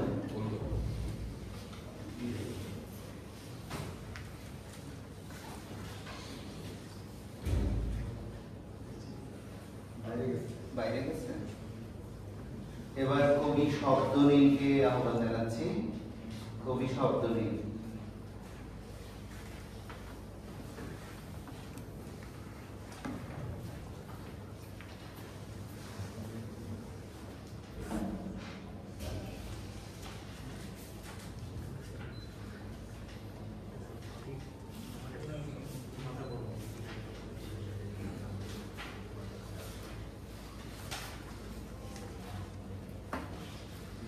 কবিতা পড়ছি আমার কাব্যগ্রন্থ কাকাদের মায়ের থেকে। রোজ ফর্সা আপেল ফুলের গল্প লিখব ভেবে লিখি, গুলির থাবায় অর্ধ শব্দে ধরপর করে নারী ছেঁড়া পাখি কি করে হয় মুক্তি। ওদিকে সাদা পৃষ্ঠায় জেগে ওঠে আর্তনাদে কাঁপা ফিলিস্তিন, রক্ত জমাট বেঁধে ঝকঝকে নীলাকাশ হয় কালশিটে। আঁকড়ে ধরি মানবতাকে, ডাক দিই শরীরের সমস্ত শক্তি দিয়ে 303 চিৎকার করে রক্তাক্ত শিশুর মতো, বোমার আঘাতে আলাক্সার জমিনে লুটিয়ে পড়া মমিনের মতো, কাফনে মোড়ানো সন্তান কোলে নেওয়া বাবার মতো, বুক চাপড়ানো মায়ের মতো, ভাইহার বোনের মতো, গোলহারা ভাইয়ের মতো। ডাক দিই মালিককে, পরওয়ারদিগার। কই সারা পাই না কোনো শব্দ, কারণ না পাওয়ার আক্ষেপ নিয়ে লেখি, কাটাকাটি করি ডাস্টবিনে, একটার পর একটা জমা হতে থাকে ছেঁড়া পৃষ্ঠা। তবু ফর্সা আপেল ফুলের গল্প লেখা হয় না, কারণ তার শরীরে স্নিগ্ধ ভোর জেগে ওঠে না বরফ কেটে, তার রেণুতে প্রেম দানা ঝাপটায় না মুমূর্ষ কামানের গর্জনে, তার মধুর পিঠে বর্বরতার চাকা রক্তাক্ত দাগ কাটে। আমি নিশ্চয়তা দিতে পারি না, আমরা নিশ্চয়তা দিতে পারি না। পুঁজিবাদের মুঠো দ্বারা বারুদ হয় চুষতে, নিত্য রক্ষী তার অবসনে বিছানায় তোলে সে আমাকে, আমাদেরকে। নির্যাতিতরাই ফর্সা আপেল ফুল, আমি চাইলেও লিখতে পারি না তোমাকে। কবিতার নাম ছিল ফর্সা আপেল ফুল এবং একটি আক্ষেপ। ধন্যবাদ সবাইকে। এবার কবিতা পড়ার জন্য আহ্বান জানাচ্ছি কবি রুমিয়া রবিকে। রুমিয়া রবি।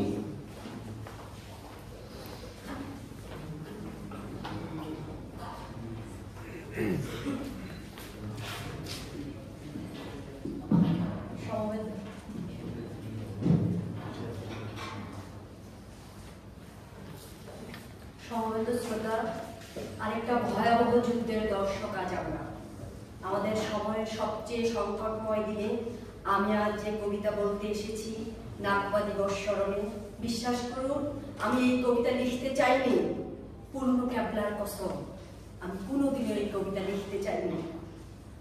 আরেকটা বিশ্বযুদ্ধের নির্মমতার কথা, পারমাণবিক যুদ্ধের ভয়াবহতার কথা, শ্বাসরুদ্ধ করে আসা বোমা ও মিসাইলের ক্রমাগত বর্ষণে নিরপরাধ নারী ও শিশুদের রক্তস্নাত ভয়ার্ত চাকরির কথা আমি কোনোদিনও লিখতে চাইনি।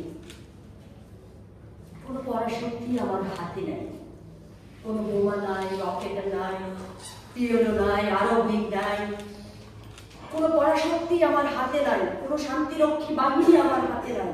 মজলুম ফিলিস্তিনিদের জন্য আমার কোনো ক্ষমতাই নাই শতবর্ষী এই গণহত্যা থামানোর। যদি আমার কবিতা সামান্য ক্ষমতা থাকতো, যদি আমার শব্দে সামান্য ক্ষমতা থাকতো, আমি এই মুহূর্তে গাজার সমস্ত শিশুর আতঙ্কিত চেহারায় লিখে দিতাম অনাবিল হাসি, ওদের ক্ষুধার্ত মুখে পেট ভর্তি খাবার লিখে দিতাম, ওদের ভয়ার্ত কানে ঘুম পাড়ানি গান শোনাতাম সারা রাত ধরে। আমার কবিতার সামান্য যদি ক্ষমতা থাকতো, আল শেফা আল কুদসের দেয়ালে দেয়ালে লিখে দিতাম নিরাপদ নিরাপদ নিরাপদ, আল আকসার কসম। রসুলের জায়নামাজে বহনকারী আল আকসার কসম। আমার কবিতার যদি সামান্য ক্ষমতা থাকতো, জাতিসংঘ থেকে নেগ্রোপন্টি ডক্ট্রিন তুলে দিতাম, দোয়ায় আত্মরাদের ভারী হয়ে আসা ফিলিস্তিনের আকাশে বাতাসে ছড়িয়ে দিতাম নিরাপত্তার চাদর। আমার কবিতার যদি সামান্য ক্ষমতা থাকতো, অবরুদ্ধ গাজায় ভালোবাসা পাঠাতাম, আলিঙ্গন পাঠাতাম সমবেশী হৃদয় থেকে, দরদ পাঠাতাম শুশ্রূষার মতো, পৃথিবীর নাভিমূল থেকে চিরতরে মুছে ফেলতাম 150 বছর ধরে চলমান শ্বাসরুদ্ধ করে থাকা ভয়াবহ নাগপার ইকো। আমার কবিতার যদি সামান্য ক্ষমতা থাকতো, লিখে দিতাম জর্ডান থেকে ভূমধ্য সাগর ফিলিস্তিনের জমি ফিলিস্তিনিদের জন্যই বরাদ্দ বরাদ্দ বরাদ্দ। আমার কবিতার যদি সামান্য ক্ষমতা থাকতো।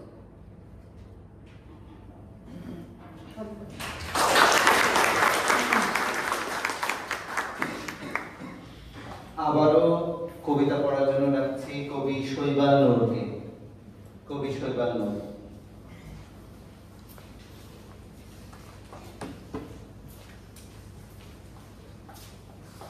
শুভ সন্ধ্যা। দুঃখিত, আমি একটু বাইরে গিয়েছিলাম। বারুদ গন্ধে আমার ঘুম ভেঙে গেল। আতশবাজির মতো জ্যোৎস্নার তীক্ষ্ণ আলো ঝরছে, সে আলোর ছায়ায় ফুলগুচ্ছের মতো সমবেত শিশুদের মাঝে মাহমুদ দারবিশ দু চোখে তার অধীর স্বপ্ন যায়। অদূরেই আমি বোধের মতো সে চোখে চেয়ে আছি। তিনি শিশুদের শোনাচ্ছেন ইউসুফের গল্প।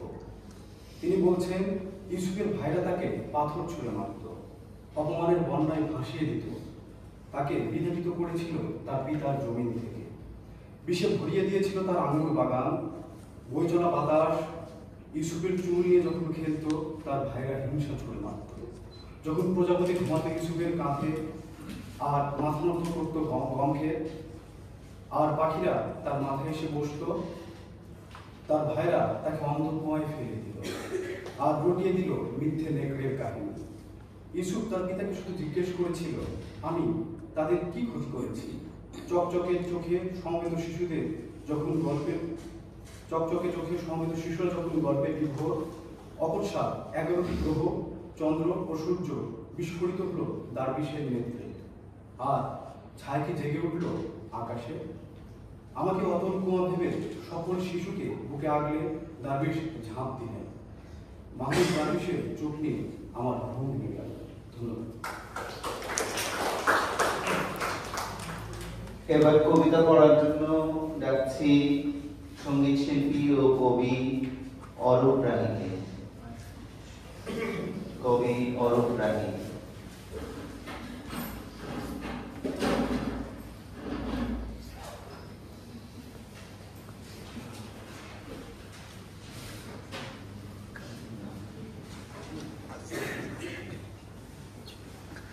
আপনার নাম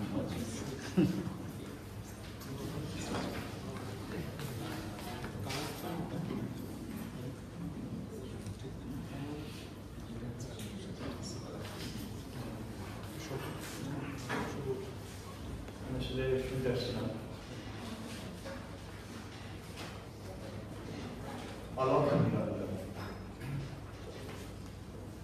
ওগো মেঘ, ওগো খুশি, প্যালেস্টাইন ভূগোলের যেই দিক, সেখানে যাওয়ার সময় আমার ছুঁয়ো পানি হতে চাই, ওই মাটি মরে নি।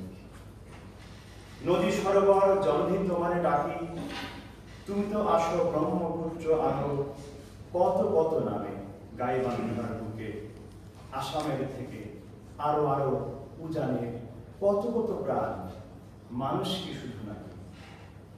সবার জীবন বেঁধে রাখা বাঁধগুলি ভেঙে দিও সব সব বাঁধ দুনিয়ার। বাতাস তুমি কাশ্মীর দিয়া যাও, নিয়ে যাও এই চালের ভালোবাসা।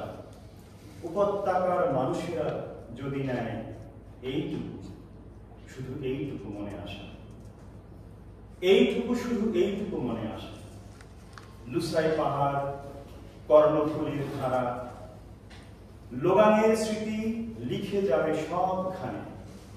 কাপ্তাই থেকে মাতার বাড়ির পথে আধুনিকতা সন্ত্রাস আনে প্রাণ। উপনিবেশের পশ্চিম ইতিহাস আজও দেখো হায় ছড়াচ্ছে দুনিয়ায়। জাতি ধর্মের খুনেরা মেশিন দিয়া মুনাফা সেখানে বিলি বন্টন হয়।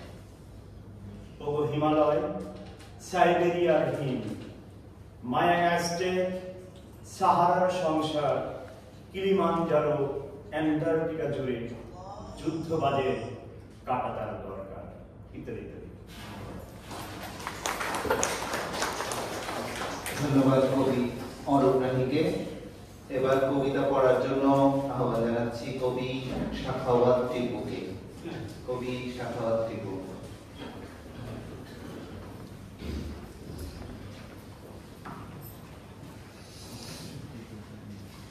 শুনতে আসছিলাম, আমি কবিতা পড়ি খুব ভালো, ডাকিও মানে পালাই থেকে।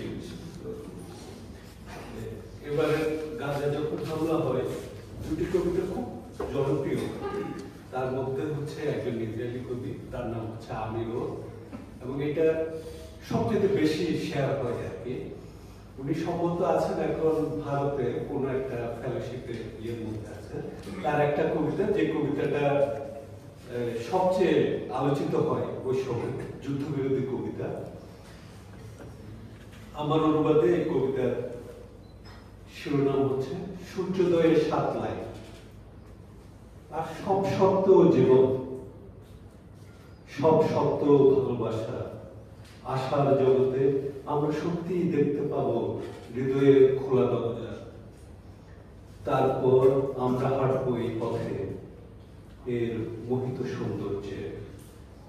আত্মা আমাদের পরিষ্কার এবং শান্তিপূর্ণ। সত্যি আমরা দেখতে পাবো প্রসন্ন সকাল, মানুষের আসন্ন সূর্যোদয়। আর একটা কবিতা বলি, ছোট কবিতা। উনি হচ্ছেন গাজার কবি এবং যুদ্ধক্ষেত্রে ছিল, উনি পালিয়ে গেছেন। সম্প্রতি ইন্ডিয়া আসার কথা ছিল একটা অনুষ্ঠানে, উনি আসতে পারেননি। আমাদের বন্ধু, তার নাম হচ্ছে মারওয়ান মাখুর। তার একটা কবিতা খুব জনপ্রিয় হয়, এটি খুব ছোট কবিতা, কবিতা ও রাজনীতি। আর আরেকটা কবিতা যেটা আমাদেরকে ভিডিওতে পাঠিয়েছিলেন উনি পাঠ করে, সেটা আমরা প্রতিধ্বনিতে প্রকাশ করেছিলাম। তো আমি তার ছোট্ট কবিতাটা পড়ছি। এটার নাম হচ্ছে রাজনীতি ও কবিতা। আদেশ হলো কবিতা লিখতে হবে অরাজনৈতিক। অবশ্যই আমাকে শুনতে হবে পাখির গান, আর যাতে পাখিদের গান শোনার জন্য অবশ্য নিরোধ থাকবে যুদ্ধ বিমান। ধন্যবাদ। এবারের 21শে ফেব্রুয়ারি বইমেলায় যে একটি বই প্রকাশ করেছেন কবি জহির হাসান, গাজার কবিতা নামে। তো কবি জহির হাসানকে আহ্বান জানাচ্ছি এবার কবিতা পড়ার জন্য।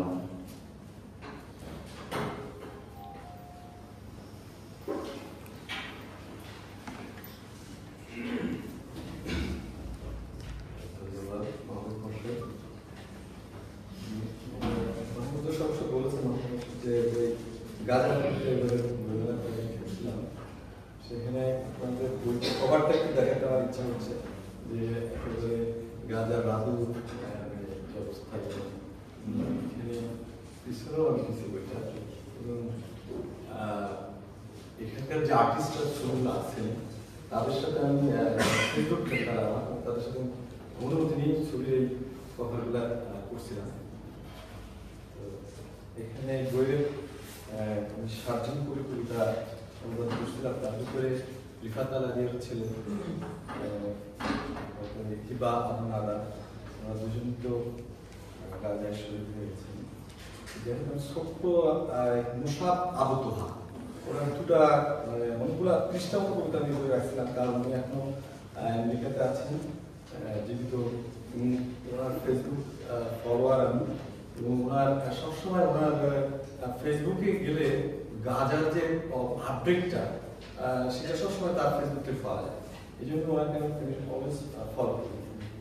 যাই হোক, ওনার একটা কবিতা পড়ি আমি, কবিতার নাম হচ্ছে হামাস। বাড়িগুলো তো হামার ছিল না, বাচ্চাগুলি হামার ছিল না, ওদের কাপড় চোপড় ওদের খেলনাগুলি তো হামার ছিল না, পাড়া প্রতিবেশীরা হামার ছিল না, বাতাস তো হামার ছিল না, আমাদের যত কান হামার ছিল না, আমাদের চোখগুলি হামার ছিল না, যে হত্যার নির্দেশ দিছিল, যে বোতাম টিপছিল, সেই শুধু হামাসের কথাই ভাবছিল। আরেকটা কবিতা ছোট্ট,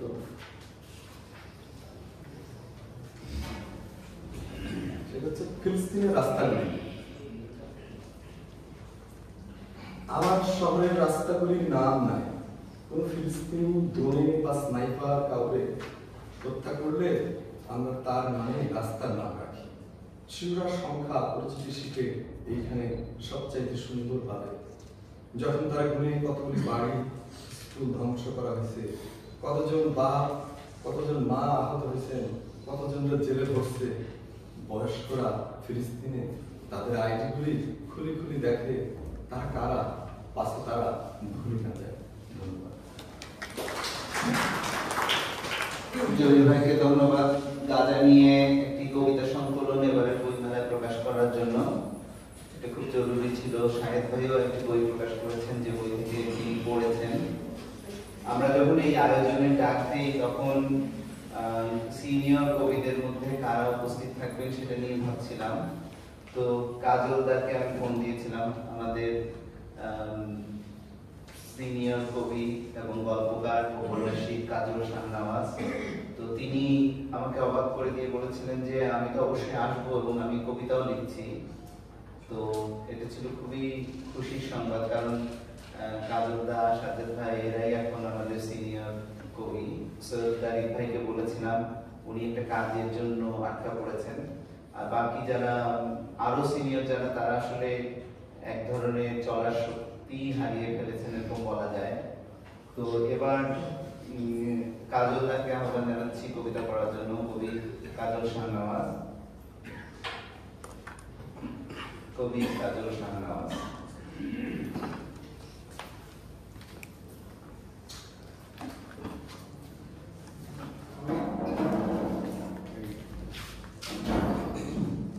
মাহবুব বলার পরে আসলে কবিতা তখন হওয়া শুরু করলাম। ঠিক কবিতা লেখার জন্য না, বিষয়টার জন্যই আমি কবিতা লিখলাম। সেটাই কবিতা আমি দেখেছি, এটা প্রায় 5 মিনিটের মতো লাগবে, দীর্ঘ লেখা। আমাকে ক্ষমা করবেন যে কিছু ইংরেজি শব্দ ব্যবহার করেছি, যেটা আমি সাধারণত করতে চাই না। এটার নাম নাকবা। আর একটু মাউথপিসটার সামনে। এটার নাম নাকবা কবিতা। তোমাকে গুনে গুনে ফেরত দিতে হবে সেই সব শিশুদের মা বাবার শান্তি, সেই সব নারীদের পরিবারের কান্না, সেই সব সাধারণ হাসি মুখের ছেলেদের হারায় যাওয়ার জন্য সেই বিল্ডিংগুলি, সেই বিধ্বস্ত হাসপাতাল, সেই সব রাস্তা, পার্ক, দোকান, পাখির গান, তারা জ্বলা রাত, খাবার ভরা টেবিল, ভরা পেট, সুখ শান্তি ভরা হৃদয়, জানি সেই সব শিশুদের নাগাল তুমি পাবে না। ওরা এখন 7 আসমানের পার্কে দৌড় খাচ্ছে, হাত ভরা তাদের আপেল, আঙুর, নাশপাতি। তুমি মিথ্যা বলতে বলতে একদিন জার্নালিস্ট হয়ে গেলে। তোমার পক্ষের রাষ্ট্রনায়কেরা তাদের সবার নাকের নিচে একটা করে হিটলারের গোপ বাজালো, মাটিতে গর্ত করে মেরে সবাইকে লুকিয়ে রাখতে পারবে।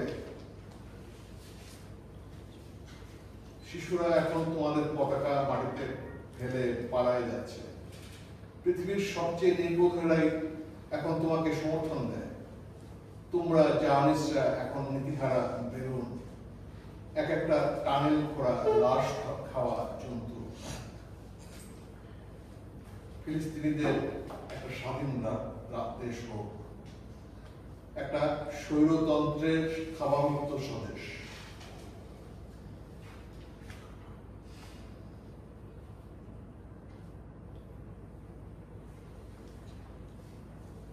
গাছ না কাটা, বাসযোগ্য, কার্বন শূন্য বায়ু। পৃথিবীর কোন দেশে যেন আর না আসে নাকবা। Memory of the catastrophe, ethnic cleansing না হোক, রোহিঙ্গা না হোক, সিরিয়ার রিফিউজি না হোক, ইউক্রেন না হোক, ইরাকের, তুরস্কের কুর্দি শরণার্থীরা, বিহারি উদ্বাস্তুরা, উইঘুর থেকে দুনিয়ার সব রিফিউজি, স্বদেশ থেকে উদ্বাস্তুরা, একই সপ্তাহ একটা হতাশা, দীক্ষিণ, নিরাশ্রিতের সংকট, তিব্বত, মণিপুর, অরুণাচল, আসাম, ত্রিপুরা সবখানেই একজন আরেকজনের দিকে পিঠ ফিরে দাঁড়ায়। কাশ্মীর, কুকিচিন, নাগাল্যান্ড, কারাওয়া, চাকমা, মোরো, বোম, সাঁওতাল সবারই অধিকার আছে নিজের মাতৃভাষায় পছন্দ মতো ভূমিতে থাকার, স্বধর্ম থেকে নিশ্চিহ্ন না হওয়ার, ক্লিনজিং না হওয়ার আদিম প্রেরণা। মেধাবী কোয়ান্টাম বিজ্ঞানী, ইঞ্জিনিয়ার, ফিলোসোফার বানাচ্ছ এন্টি হিউম্যান সাইবার রোবোটিক অস্ত্র, প্রতিদিন নিত্য নতুন যুদ্ধের টেকনোলজি বানাচ্ছ, আর মরিয়া রাজনীতিকদের ক্ষমতার আকাঙ্ক্ষার হাতে তুলে দিচ্ছ অস্ত্র ব্যবসায়ীরা, ইনফ্লুয়েন্সাররা গল্প বানাচ্ছে। ওরা সবাই মিলে যুগে যুগে বানাচ্ছে এক একটা ভিন্ন নাগবা। আর নাগবা মানে অ্যান্টিসেমিটিকের নতুন সংজ্ঞা। নাগবার বিরুদ্ধে জেন এক্স জেগে উঠেছে, তৈরি হচ্ছে সম্মিলিত ভয়েস, একটা ভিয়েতনামের স্মৃতি ফিরে আসছে। তোমাকে গুনে গুনে ফেরত দিতে হবে সেই সব শিশুদের মা বাবার শান্তি, সেই সব নারীদের পরিবারের কান্না, সেই সব সাধারণ হাসি মুখের ছেলেদের হারায় যাওয়ার জন্য বেদনা, সেই বিল্ডিংগুলি, সেই বিধ্বস্ত হাসপাতাল, সেসব রাস্তা, পার্ক, দোকান, পাখির গান, তারা জ্বলা রাত, খাবার ভরা টেবিল, সুখ শান্তি ভরা হৃদয়। তোমাকে ফিরিয়ে দিতে হবে অক্সিজেনের ভালোবাসা, তোমাকে বন্ধ করতে হবে কার্বন ঘৃণা, তোমাকে থামাতে হবে স্বৈরাচার, তোমাকে নিশ্চিত করতে হবে রাষ্ট্র ব্যানার মত, সকলের মতানৈক্যের দেশ পরিচালনা করতে হবে।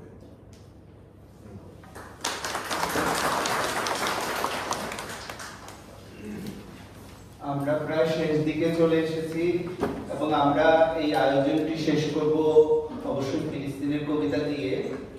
তার আগে ফ্লোর ওপেন করছি, কেউ যদি আমার মানে ইয়ের বাইরে থেকে যান কোনোভাবে, তাহলে নাসিফ আমিনকে আহ্বান জানাচ্ছি, কবি নাসিফ আমিন।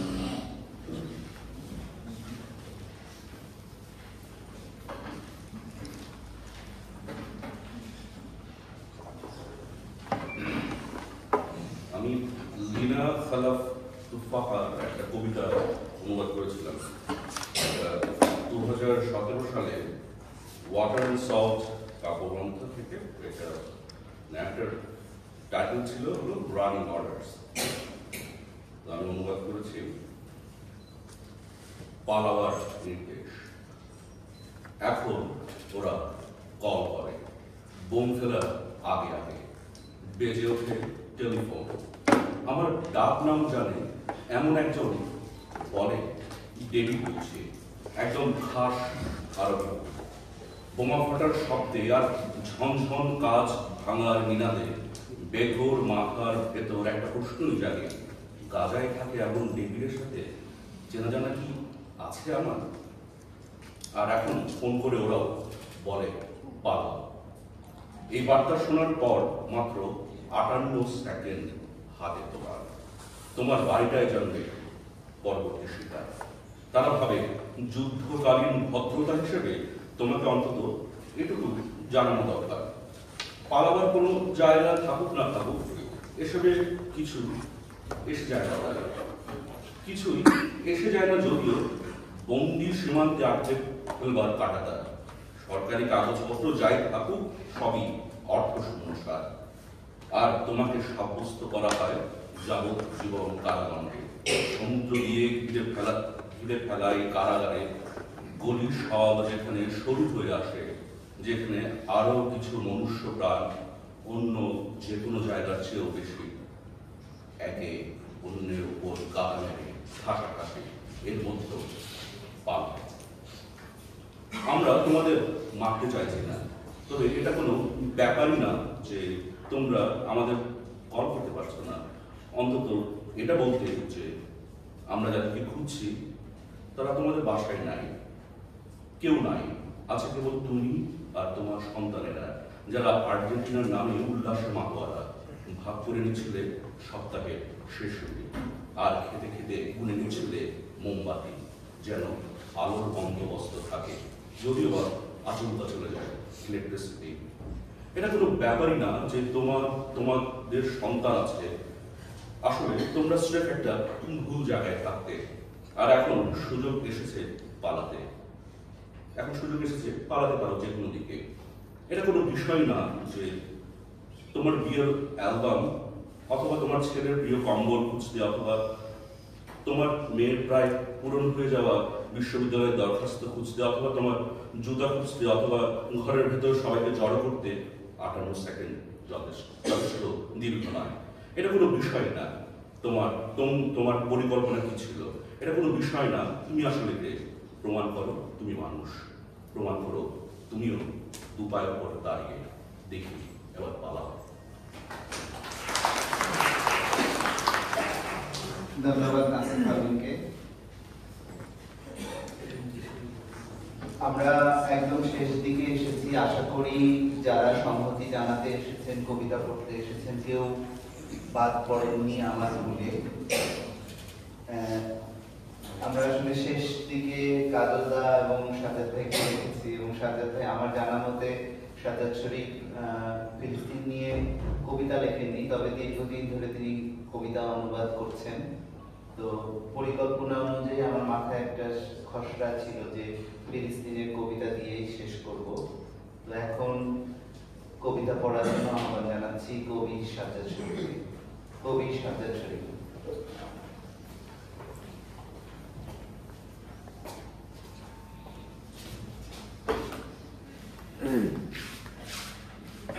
ধন্যবাদ মাহমুদকে। কবিতা শোনা কষ্ট করে,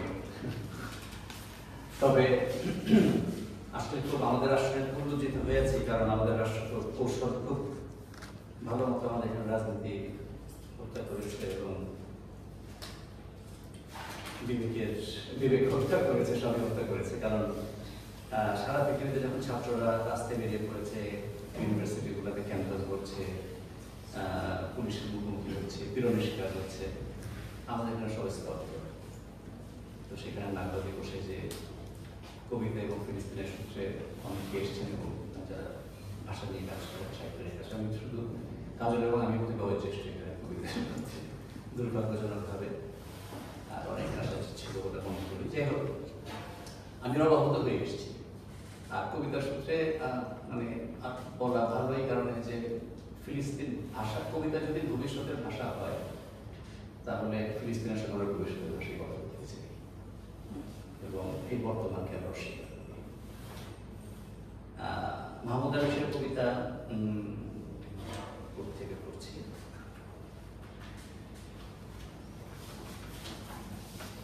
এথেন্স এয়ারপোর্ট। এথেন্স এয়ারপোর্ট আমাদের লাফিয়ে পাঠায় অন্য আরো এয়ারপোর্ট। এক যোদ্ধা বলে, আমি যুদ্ধ করব কোথায়? এক গর্ভবতী আলাদার মতো তাকে বলে, কোথায় আমরা প্রসব করবো আমাদের সন্তান? এক চাকরিজীবী বলে, আমার টাকা আমি কোথায় খাবো? একজন বুদ্ধিজীবী বলেন, তোমার টাকা আর আমার টাকা।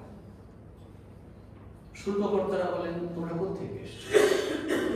আমরা বলি, সাগর থেকে। তোমাদের গন্তব্য সাগর। তোমাদের ঠিকানা? আমাদের দলের এক নারী বলেন, এই বোঝকাই আমাদের গ্রাম। এথেন্স এয়ারপোর্টে আমরা অপেক্ষা করি বছরের পর বছর। তরুণের দম্পতি বিয়ে করে ঘরঘর করে খুঁজে সামান্য জায়গা। বড়টি বলে, ওর সঙ্গে আমি শুভ কোথায়? আমরা হাসতে হাসতে বলি, যুবক, এরকম ইচ্ছা পূরণের কোনো স্থান এখানে নেই। আমাদের দলের এক ভাষ্যকার বলেন, ওরা মারা যায় যাতে আর ওদের মরতে না হয়। ওরা মরে উপেক্ষার মৃত্যু। একজন লেখক বলেন, নিশ্চিত পতন হবে আমাদের শিল্পের। আমাদের কাছে ওরা কি চায়? এথেন্স এয়ারপোর্ট এর মানুষগুলোকে পাল্টে দেয় প্রত্যেক। আমরা ঠাঁই ঘিরে বসি, আসনের উপর আরো আসন, অপেক্ষা করি সামনের। আর কত বছরের জন্য এথেন্স এয়ারপোর্ট?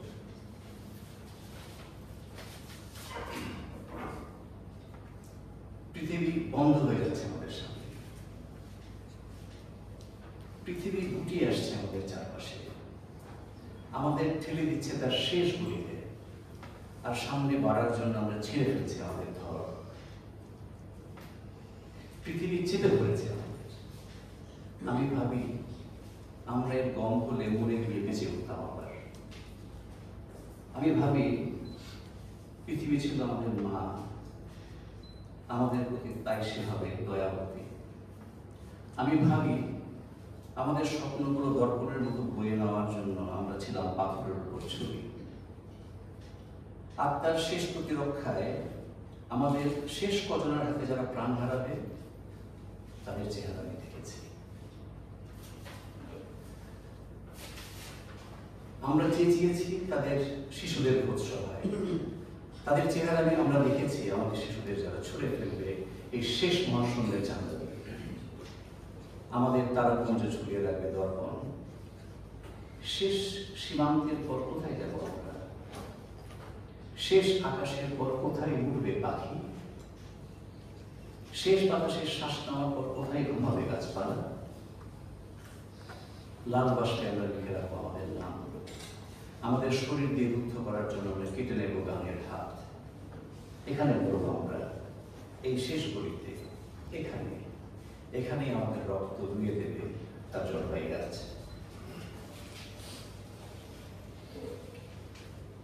শেষ কবিতাটা পড়ছি। শহীদেরা যখন ঘুমাতে যায়, পেশাদার বিলাপকারীদের হাত থেকে আমি তাদের পাহারা দিই। তাদের বলি, আমি চাই তোমরা জেগে ওঠো মেঘ আর গাছপালা, মরিচিকার পানির দেশে। অবিশ্বাস্য ঘটনার হাত থেকে, নরহত্যার উদ্বৃত্ত মূল্যের হাত থেকে বেঁচে যাওয়ার জন্য তাদের আমি সালাম জানাই। আমি যদি করি সময়, যাতে আমাকে তারা ছিনিয়ে আনে সময়ের কাছ থেকে। আমরা কি সবাই শরীর? ফিসফিসিয়ে বলি, বন্ধুরা, ধোপাখানার শাড়ির জন্য রেখে দাও একটা দেয়াল, গান গাওয়ার জন্য একটা রাত্রি। তোমাদের নাম আমি ঝুলিয়ে দেব যেখানে তোমরা চাও। একটি পলক ঘুমিয়ে নাও তোমরা, ঘুমাও টক আঙুল গাছে ঘুমিয়ে, যাতে তোমাদের প্রহরীদের ছুরির হাত থেকে তোমাদের স্বপ্নকে, নবীদের হাত থেকে ঐশী গ্রন্থের মর্মকে রক্ষা করতে পারে।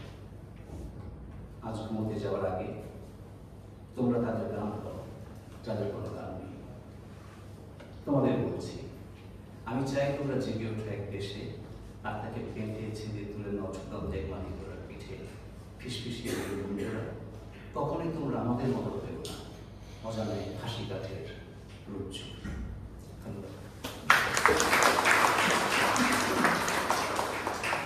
ধন্যবাদ সাজ্জাদ ভাইকে।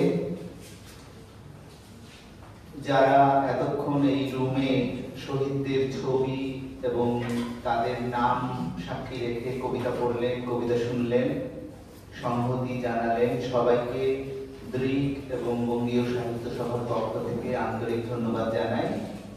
আমরা অনুষ্ঠানের শেষ প্রান্তে এসেছি। আমরা সবাই একটি আনুষ্ঠানিকতা করতে পারি। এই শহীদদের ছবি সাক্ষী রেখে আমরা যারা উপস্থিত হয়েছি তারা একত্রে একটা ছবি তুলতে পারি। এই ছবি তোলার মধ্য দিয়ে এই অনুষ্ঠান শেষ হবে এবং বাইরে আপনাদের জন্য চা এবং সামান্য কিছু খাবারের আয়োজন করা হয়েছে। অনুরোধ থাকবে সেই খাবার খেয়ে যাওয়ার জন্য। আপনারা যারা উপস্থিত হয়েছেন, কবিতা পড়লেন, কবিতা শুনলেন, সবাইকে আন্তরিক ধন্যবাদ জানাই। এখন আমরা এই অনুষ্ঠানটিকে স্মরণীয় করে রাখার জন্য একটা গ্রুপ ছবি তুলব। এখানে মঞ্চের এখানে সবাইকে এসে দাঁড়ানোর জন্য অনুরোধ জানাচ্ছি।